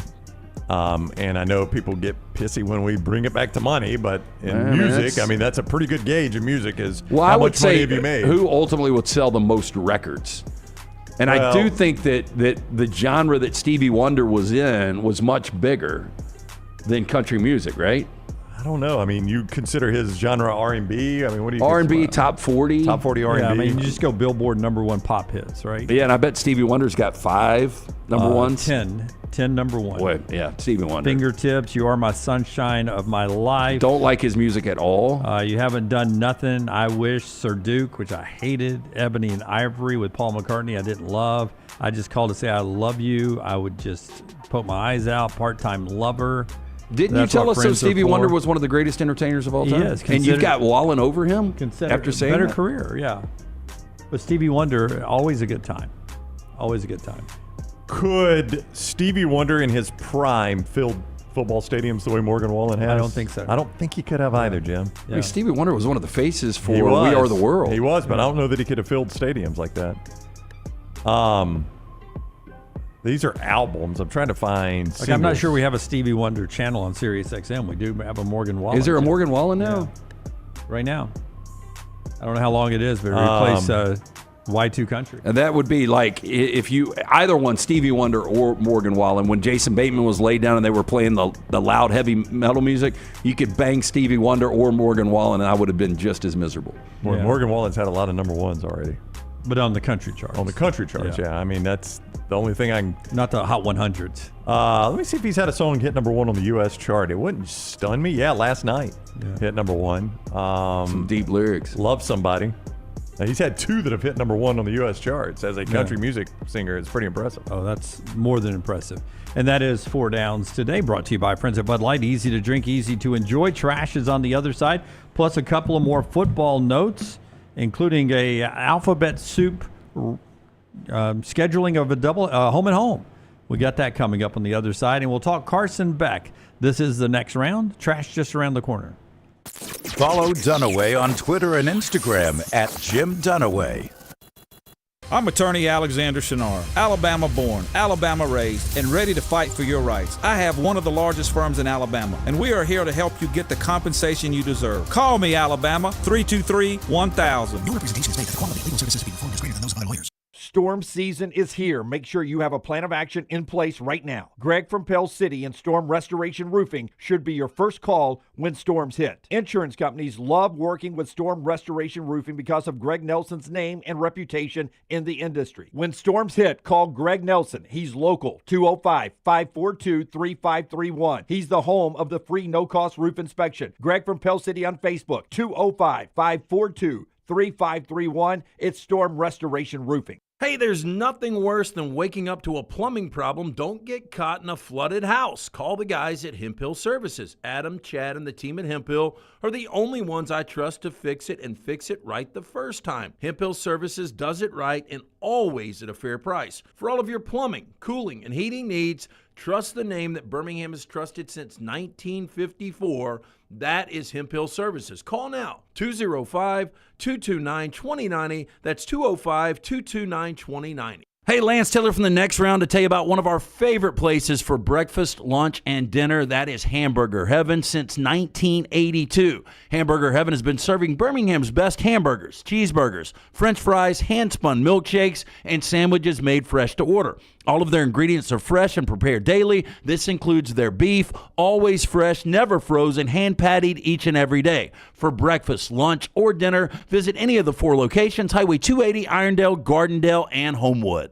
Remember the name Way to Wellness if you're battling weight loss in your life. I'm Jim Dunaway from the next round. There was a time I was over 216 pounds until Way to Wellness helped me lose 45 pounds, and now for over 2 years, they've helped me keep that weight off. Here's their website, aplanforme.com, aplanforme.com. That's a great name for a website because there's no cookie-cutter plan. Everything is designed specifically for you. No contract, no sign-up fees, and your first consultation is free at Way to Wellness. Hey, you. Days warming up, looking like spring. And at New Balance Birmingham, we've got the thing.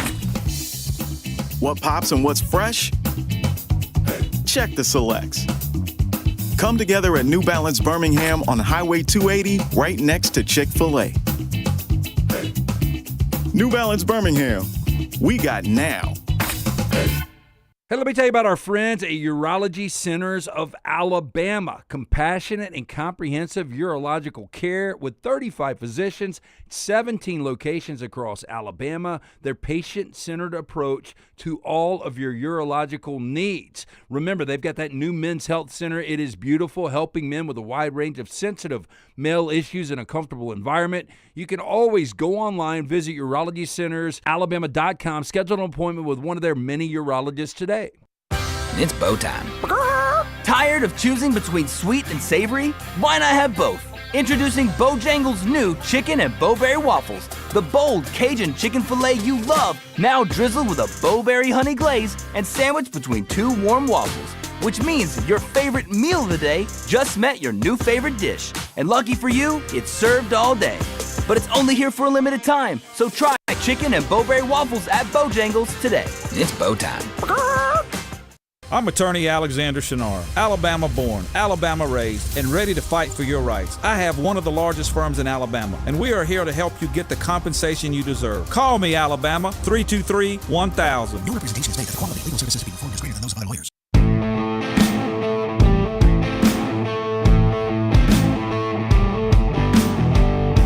Hey, back with you on the next round.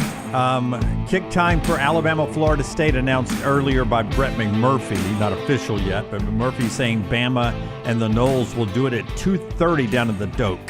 And Brown says, hydrate, hydrate, hydrate. Start now. Go ahead and start now. Yeah. Just in case. We had a lot of releases of some kick times, including the fact that Texas, Ohio State, no time with it, but we expect it to be 11 o'clock on Fox in that Week 1 opener. If you're a Texas A&M fan, Texas Notre Dame Week 2. Is it Week 2 or Week 3? It's A&M Notre Dame? Yeah. I thought it was Week 2. Yeah, but it's prime time. It'll be a night game there in South Bend on NBC. And we get a home and home announced with LSU and SMU. They will play each other in Baton Rouge in 2028, in Dallas in 2029. I had a question off of that. Well, I mean, I was going to ask, do they point out if the Dallas game will be in Gerald or Ford Stadium or at Jerry World? They do not say that. They just say Dallas right now, Baton Rouge and Dallas. So you know it's at Tiger Stadium in Baton Rouge. An opportunity maybe for SMU to make more money to play it in Dallas's Jerry's World Stadium just outside of Dallas than on campus. The question I was going to ask, how many coaches who are coaching those teams right now are still coaching those teams when they play each other in 2028? Do you think Rhett Lashley and Brian Kelly are both still there? Neither are there. One of them are there. Which one? I feel really good about Brian Kelly still being there. Oh, do you? I do, yeah. Because you think they're going to be good this year. Well, I think they're going to be good this year, yeah. And again, if you're LSU, are we going to reset again when we've got the best coach we've had since Nick Saban? I mean, realistically, they do. You missed it yesterday. Connor O'Gara thinks LSU is going to be really good. He doesn't know where to put them yet in his rankings, to which I said, well, we're going to save this when we announce it, but I've got LSU winning the national championship. And then LT said, yeah, I don't have them as high as Dunaway, but I got them number 3 in my poll and winning the SEC. Where did I put them? Please have them in the top 25. No, I ranked them. I know I ranked them, but I think... Yeah, so I do think it's going to be a really good year for LSU. So but we both have them winning the SEC. Lashley is interesting because I think we've gone back and forth and we've debated how good this SMU job is. I got them 9th. I'm a little different than you. That's good. No, that's still top 10. I mean, that makes LSU... Yeah, you're in the playoffs. I think LSU fans are like, okay, this is what we're paying for. SMU job's fascinating to me because really is. In year one, you get to the college football playoff, you play for an ACC championship. I think it's a really good job. I don't know how good it is. Would you feel better if it was in the Big 12 than the ACC? Kind of, yeah. Well, I don't know why. It's just a better fit. It's a better fit. But, I mean, do they make the college football playoffs in the Big 12 last year, you think? With that team, I think they probably would have won it. Okay, maybe it was such a wide open conference, maybe. Just because our go-to is the SEC, and it is the best conference. But if I ask you right now, jobs in the SEC that Rhett Lashley that could possibly open that he would definitely leave for. Auburn. Do you think he would leave for Auburn? I got to know, again, we talked about this the other day. I just got to know how he envisioned his time there. Yep. I don't know that truthful answer from Rhett. I've heard things. I don't know what Rhett's actually Okay, but how about if we still did state bets, I would say Rhett Lashley's the next coach at Auburn when Hugh Freeze is done. Okay. I mean, I think Auburn fans would take that based on what they've seen the last couple of years from Rhett Lashley. For sure, it would not take Kentucky or Mississippi State. No. I don't think he would take Missouri. Off of that real quickly, would you, if you're John Sumrall, where Tulane is, if you go 8-4 this year and Mark Stoops leaves Kentucky, would you go back to Kentucky where you were a really well-liked assistant? Goes back to Brown's question. Did he really enjoy his time in Lexington? And I think he probably also thinks Stoops is a pretty good coach. Yeah. And he got paid a lot of money, but boy, they couldn't. They were a lot of 6 and 7 win Okay, teams. this one's really interesting. Sam Pittman gets fired. Would Rhett Lashley take Arkansas? He's got the history up there in that state, but I mean, I think you also look at the landscape of the SEC and say, am I the guy? I mean, am I just going to go click my fingers and make Arkansas a contender in the SEC? They all believe in themselves. Yeah, but I believe he enjoyed his time at Auburn more than he enjoyed growing up in Arkansas. Do you know this for a fact? No, I'm just I don't either. Yeah. I mean, I used to get my hair cut by the same person that cut his wife's hair when he coached it at well, then this is gospel. Yeah. How did you not get the gossip? Yeah. No, I just think that where SMU is right now in a Power 4 conference, in a college football playoff, with the money behind them and a starved fan base that will spend whatever they need to spend, it is interesting that we now debate SEC jobs to SMU, and I think it's legitimate. But there's also the coaching off Broadway. I mean, he does a lot of his coaching off Broadway. You get paid a lot of money, you can win a lot of games, you can go to the college football playoff. And look, Chris Peterson was a guy that did this, right? Chris Peterson got good money, but not what Rhett will get at SMU. He got good money, But he coached a lot of games people didn't watch, and then there was the 2 or 3 a year people would watch, and then boom, we show up in the postseason. More recognizable though, Rhett Lashley or Tom Layman. Rhett Lashley for me. I would tell you this, that Peterson got to the job that many people thought was a better job, and he wasn't as happy at Washington as he was at Boise State. Miami quarterback Carson Beck cleared medically to play now, to throw. He's ready to go full 100%. I don't know if that made your radar last night. Yeah, I think there's a lot of pressure, not only on Carson Beck, there's a lot of pressure on Mario Cristobal. I think we're sleeping on Carson Beck's talent a little bit. I think we, the media, when he left to go to Miami, leaving Georgia, the perception is that he is all caught up with the Cavender girl and that his mind ain't right. I think he's a dang good quarterback, and Miami's going to be better than expected. It is not a Belichick situation because, this one makes a little bit more sense.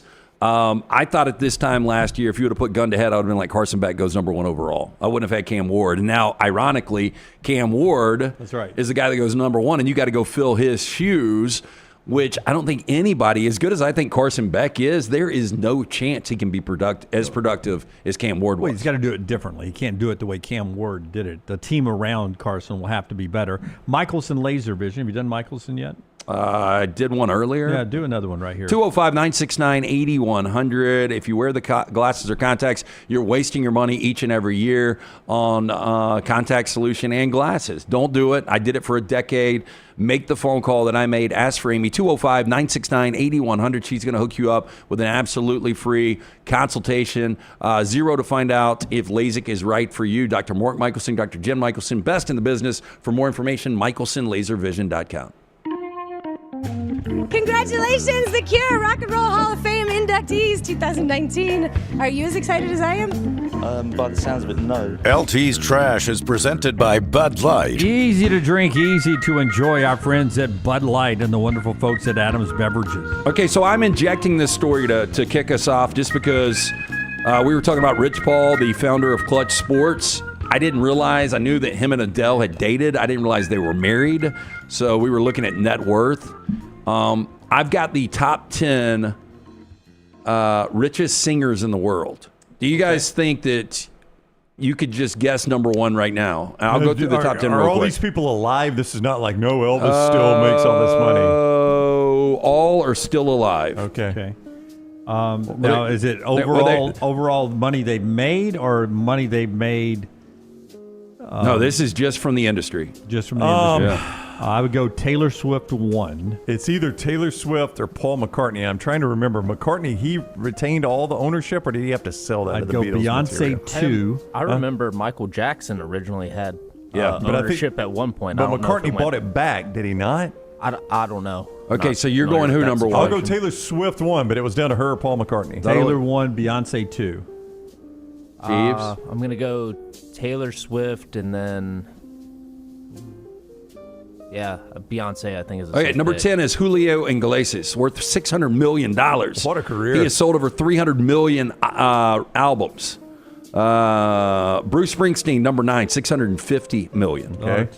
Wrote a lot of songs and a lot of tours. Yeah, not a surprise. Dolly Parton right there with $650 million. Not a surprise. We were coming home from dinner last night, and I had it on Prime Country on Sirius XM, and she was the original singer of. She wrote it. I Will Always Love You. I'll Always Love You. Yeah. That's key. I Will Always Love You as the singer. It's a big one, yeah.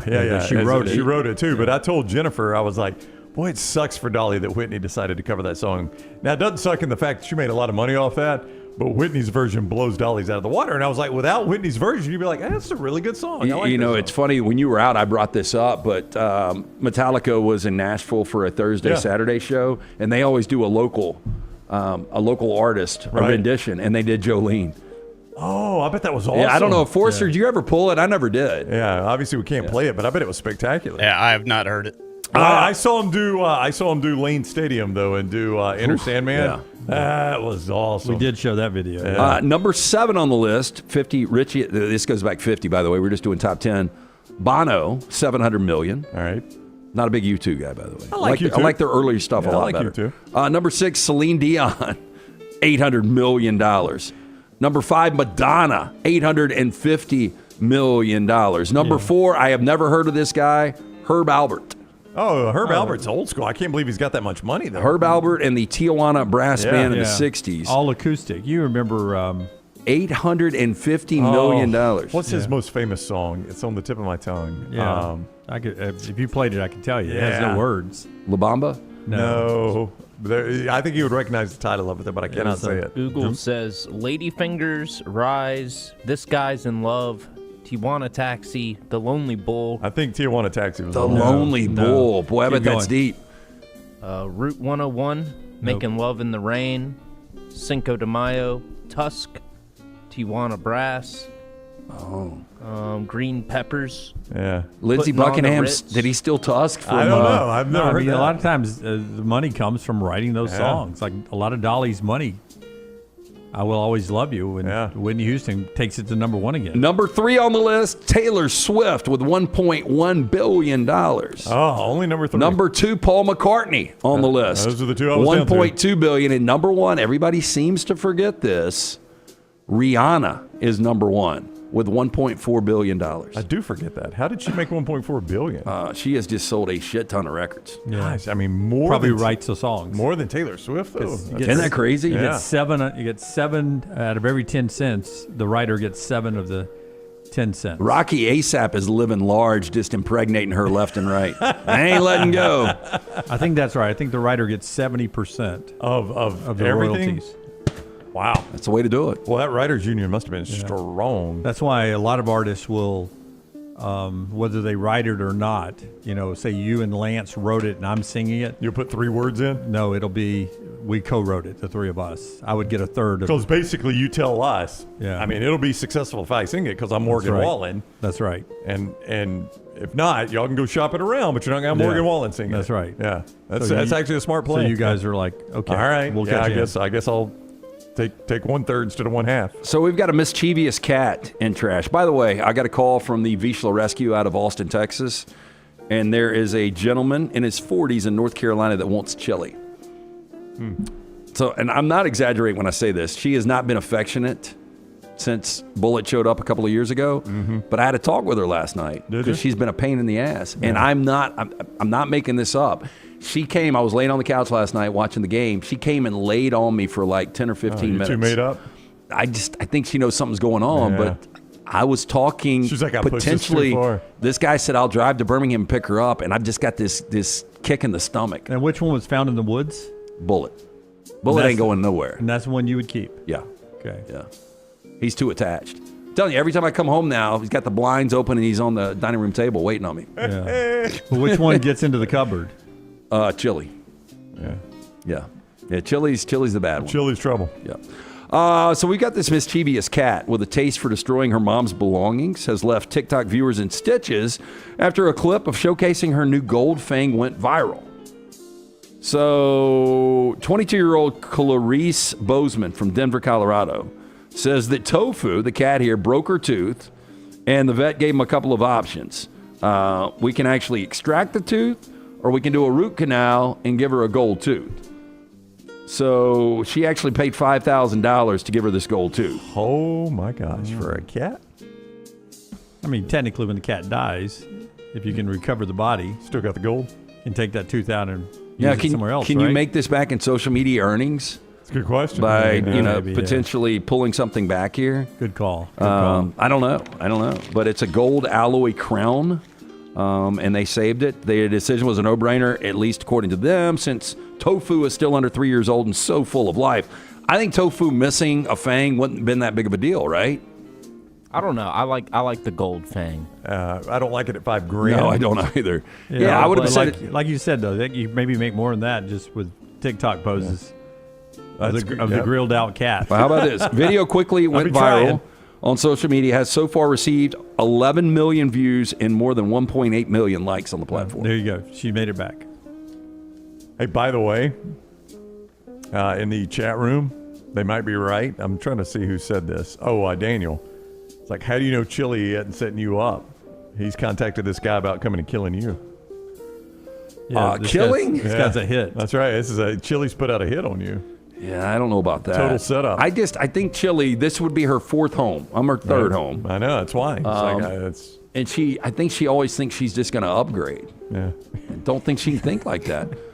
She's going to put out a hit on you thinking she's going to take this house. I want to have a conversation with this guy, though. It's on the table. Right. It would just be easier to travel with one. I would hate to give her up, but so easy just to put Bullet in the car, head to the lake. Can't do it with both. Yeah. Okay, so 100 gorillas versus one, or I know the winner. One gorilla versus 100 men. Yeah. How about this? One man versus one kangaroo. Who do you got? Kangaroos are bigger and more aggressive than you think. I'll go kangaroo here, Jim. Yeah. If it's a full-grown kangaroo. If it's full-grown kangaroo, one man, one kangaroo, I'll take kangaroo. Their claws, they got bigger claws than you would think. Sharper claws. Sharper claws. Yeah, I'm going to go kangaroo. Okay, here we go. Yep. Here we go. And fast. Officials in South Carolina are investigating the death of a man who is believed to have been killed while fighting a kangaroo in an enclosure at a children's petting zoo. Eric Slate, 52, died of, quote, multiple blunt injuries, according to the chief deputy coroner. Now, local officials said Slate, brother of 5 State Farm owner Robert Slate, I don't know why that's in here, liked to enter the enclosure containing kangaroos and wallabies and, quote, roughhouse with a kangaroo named Jack. Yeah. Jack ended up whipping his ass and killing him. Jack has one day too many, my man. This is another example of they are wild animals, right? That's right. Any animal that has had to fight for its food, you got to worry about. Now, if they have been domesticated for years, like they grew up in a cage and the zookeeper just comes in and throws them steak every day, right? I'll worry less about those. I'm not saying I don't worry at all. I'll worry less. This is not a drill. Yeah, but if you know this animal has had to scavenge for food at some point, you better walk on eggshells around these things. I love this. They've decided not to euthanize the animal. They're assessing the situation. They shouldn't euthanize I agree. The animal. He's doing now, what he's supposed to do. A tribute posted to Facebook on Monday by Robert Slate featured a series of photographs of a man identified as Eric engaging with the kangaroo of almost the same height. He posted, "Your memory will live on, your voice will be heard, and Jack, your buddy the kangaroo, will be fine." Yeah, I do not kill the kangaroo. I mean, the idiot went in the enclosure. I think he kind of got what was coming to him. Need to feed that stock kangaroo on our screen there. Yeah, that's kind of a rough. Counting ribs. Yeah. By the way, I think the kangaroo that's so muscular, I think that's photoshopped. I don't know that they're that big. If you've ever seen that photo. Oh no, that's a real kangaroo. Yeah, that's a real muscular kangaroo. No, they just just spread it. Roger. Yeah. Huh? His name's Roger. He died recently. Oh, that's unfortunate. Yeah. How did you know about this? He was a very famous kangaroo. Was he? Was he in movies or something that I don't know about? No, just everybody on the internet. Everybody knew Roger? Roger. Where do you live? Let me look that up for you. A man has pled guilty to assault with a deadly weapon. You guys guess what he did? Assault with a deadly weapon. All right, I'm going to guess. This is very, very random. I'm going to guess this. Dunaway, this is over lottery tickets. And the deadly weapon is a stick of bologna. I'm gonna say stick of bologna. Yeah, the big like bologna stick. I'm gonna say that it's assault of a deadly weapon. It is a toy lightsaber. And they were fighting over "May the Fourth be with you." We had lightsaber battery yesterday. So a man has pled guilty to assault with a deadly weapon after he intentionally infected multiple coworkers with an incurable STD by urinating into a shared water cooler at his office.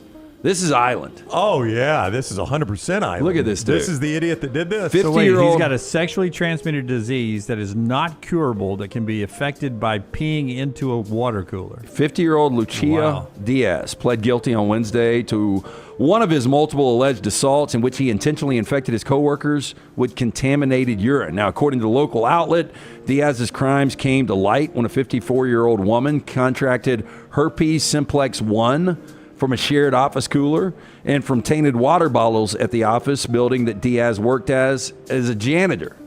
Now, the police connected the crime to Diaz through urinalysis, and because the victim caught Diaz in the act with a hidden camera, the woman reported that the camera caught Diaz as he, quote, pulls out his penis, puts his penis in my bottle, basically rinses his penis in my water. He gave me, quote, an STD that I will have for the rest of my life. Nothing will change it. Nothing will make it better for me. Can you imagine, like, going home to your husband, I've got an STD? I think the janitor pissed in my water bottle. Sure he did. Way back here.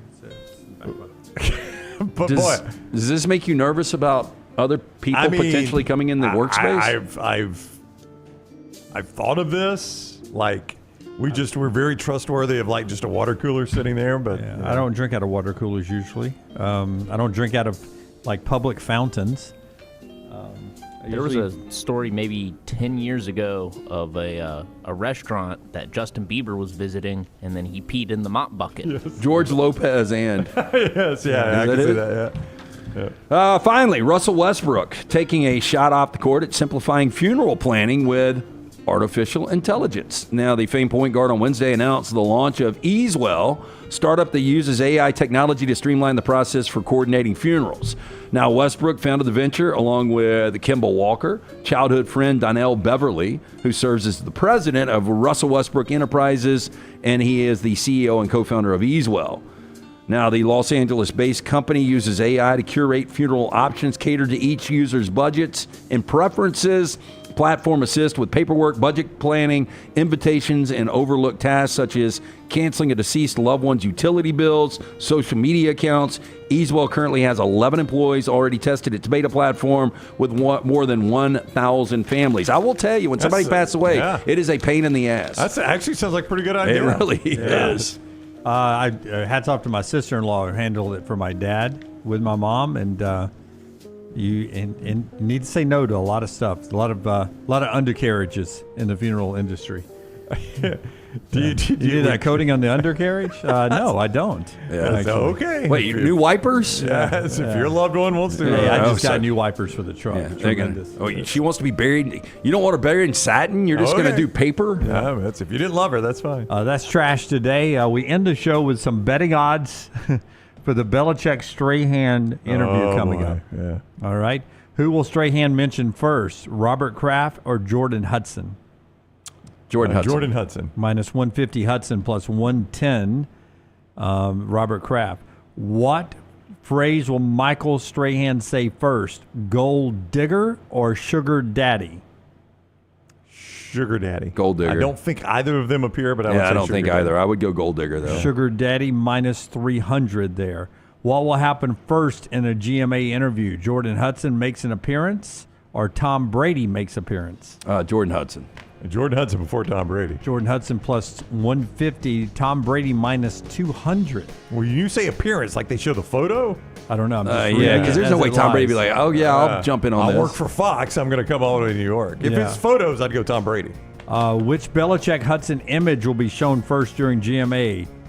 Yoga pick, mermaid pick.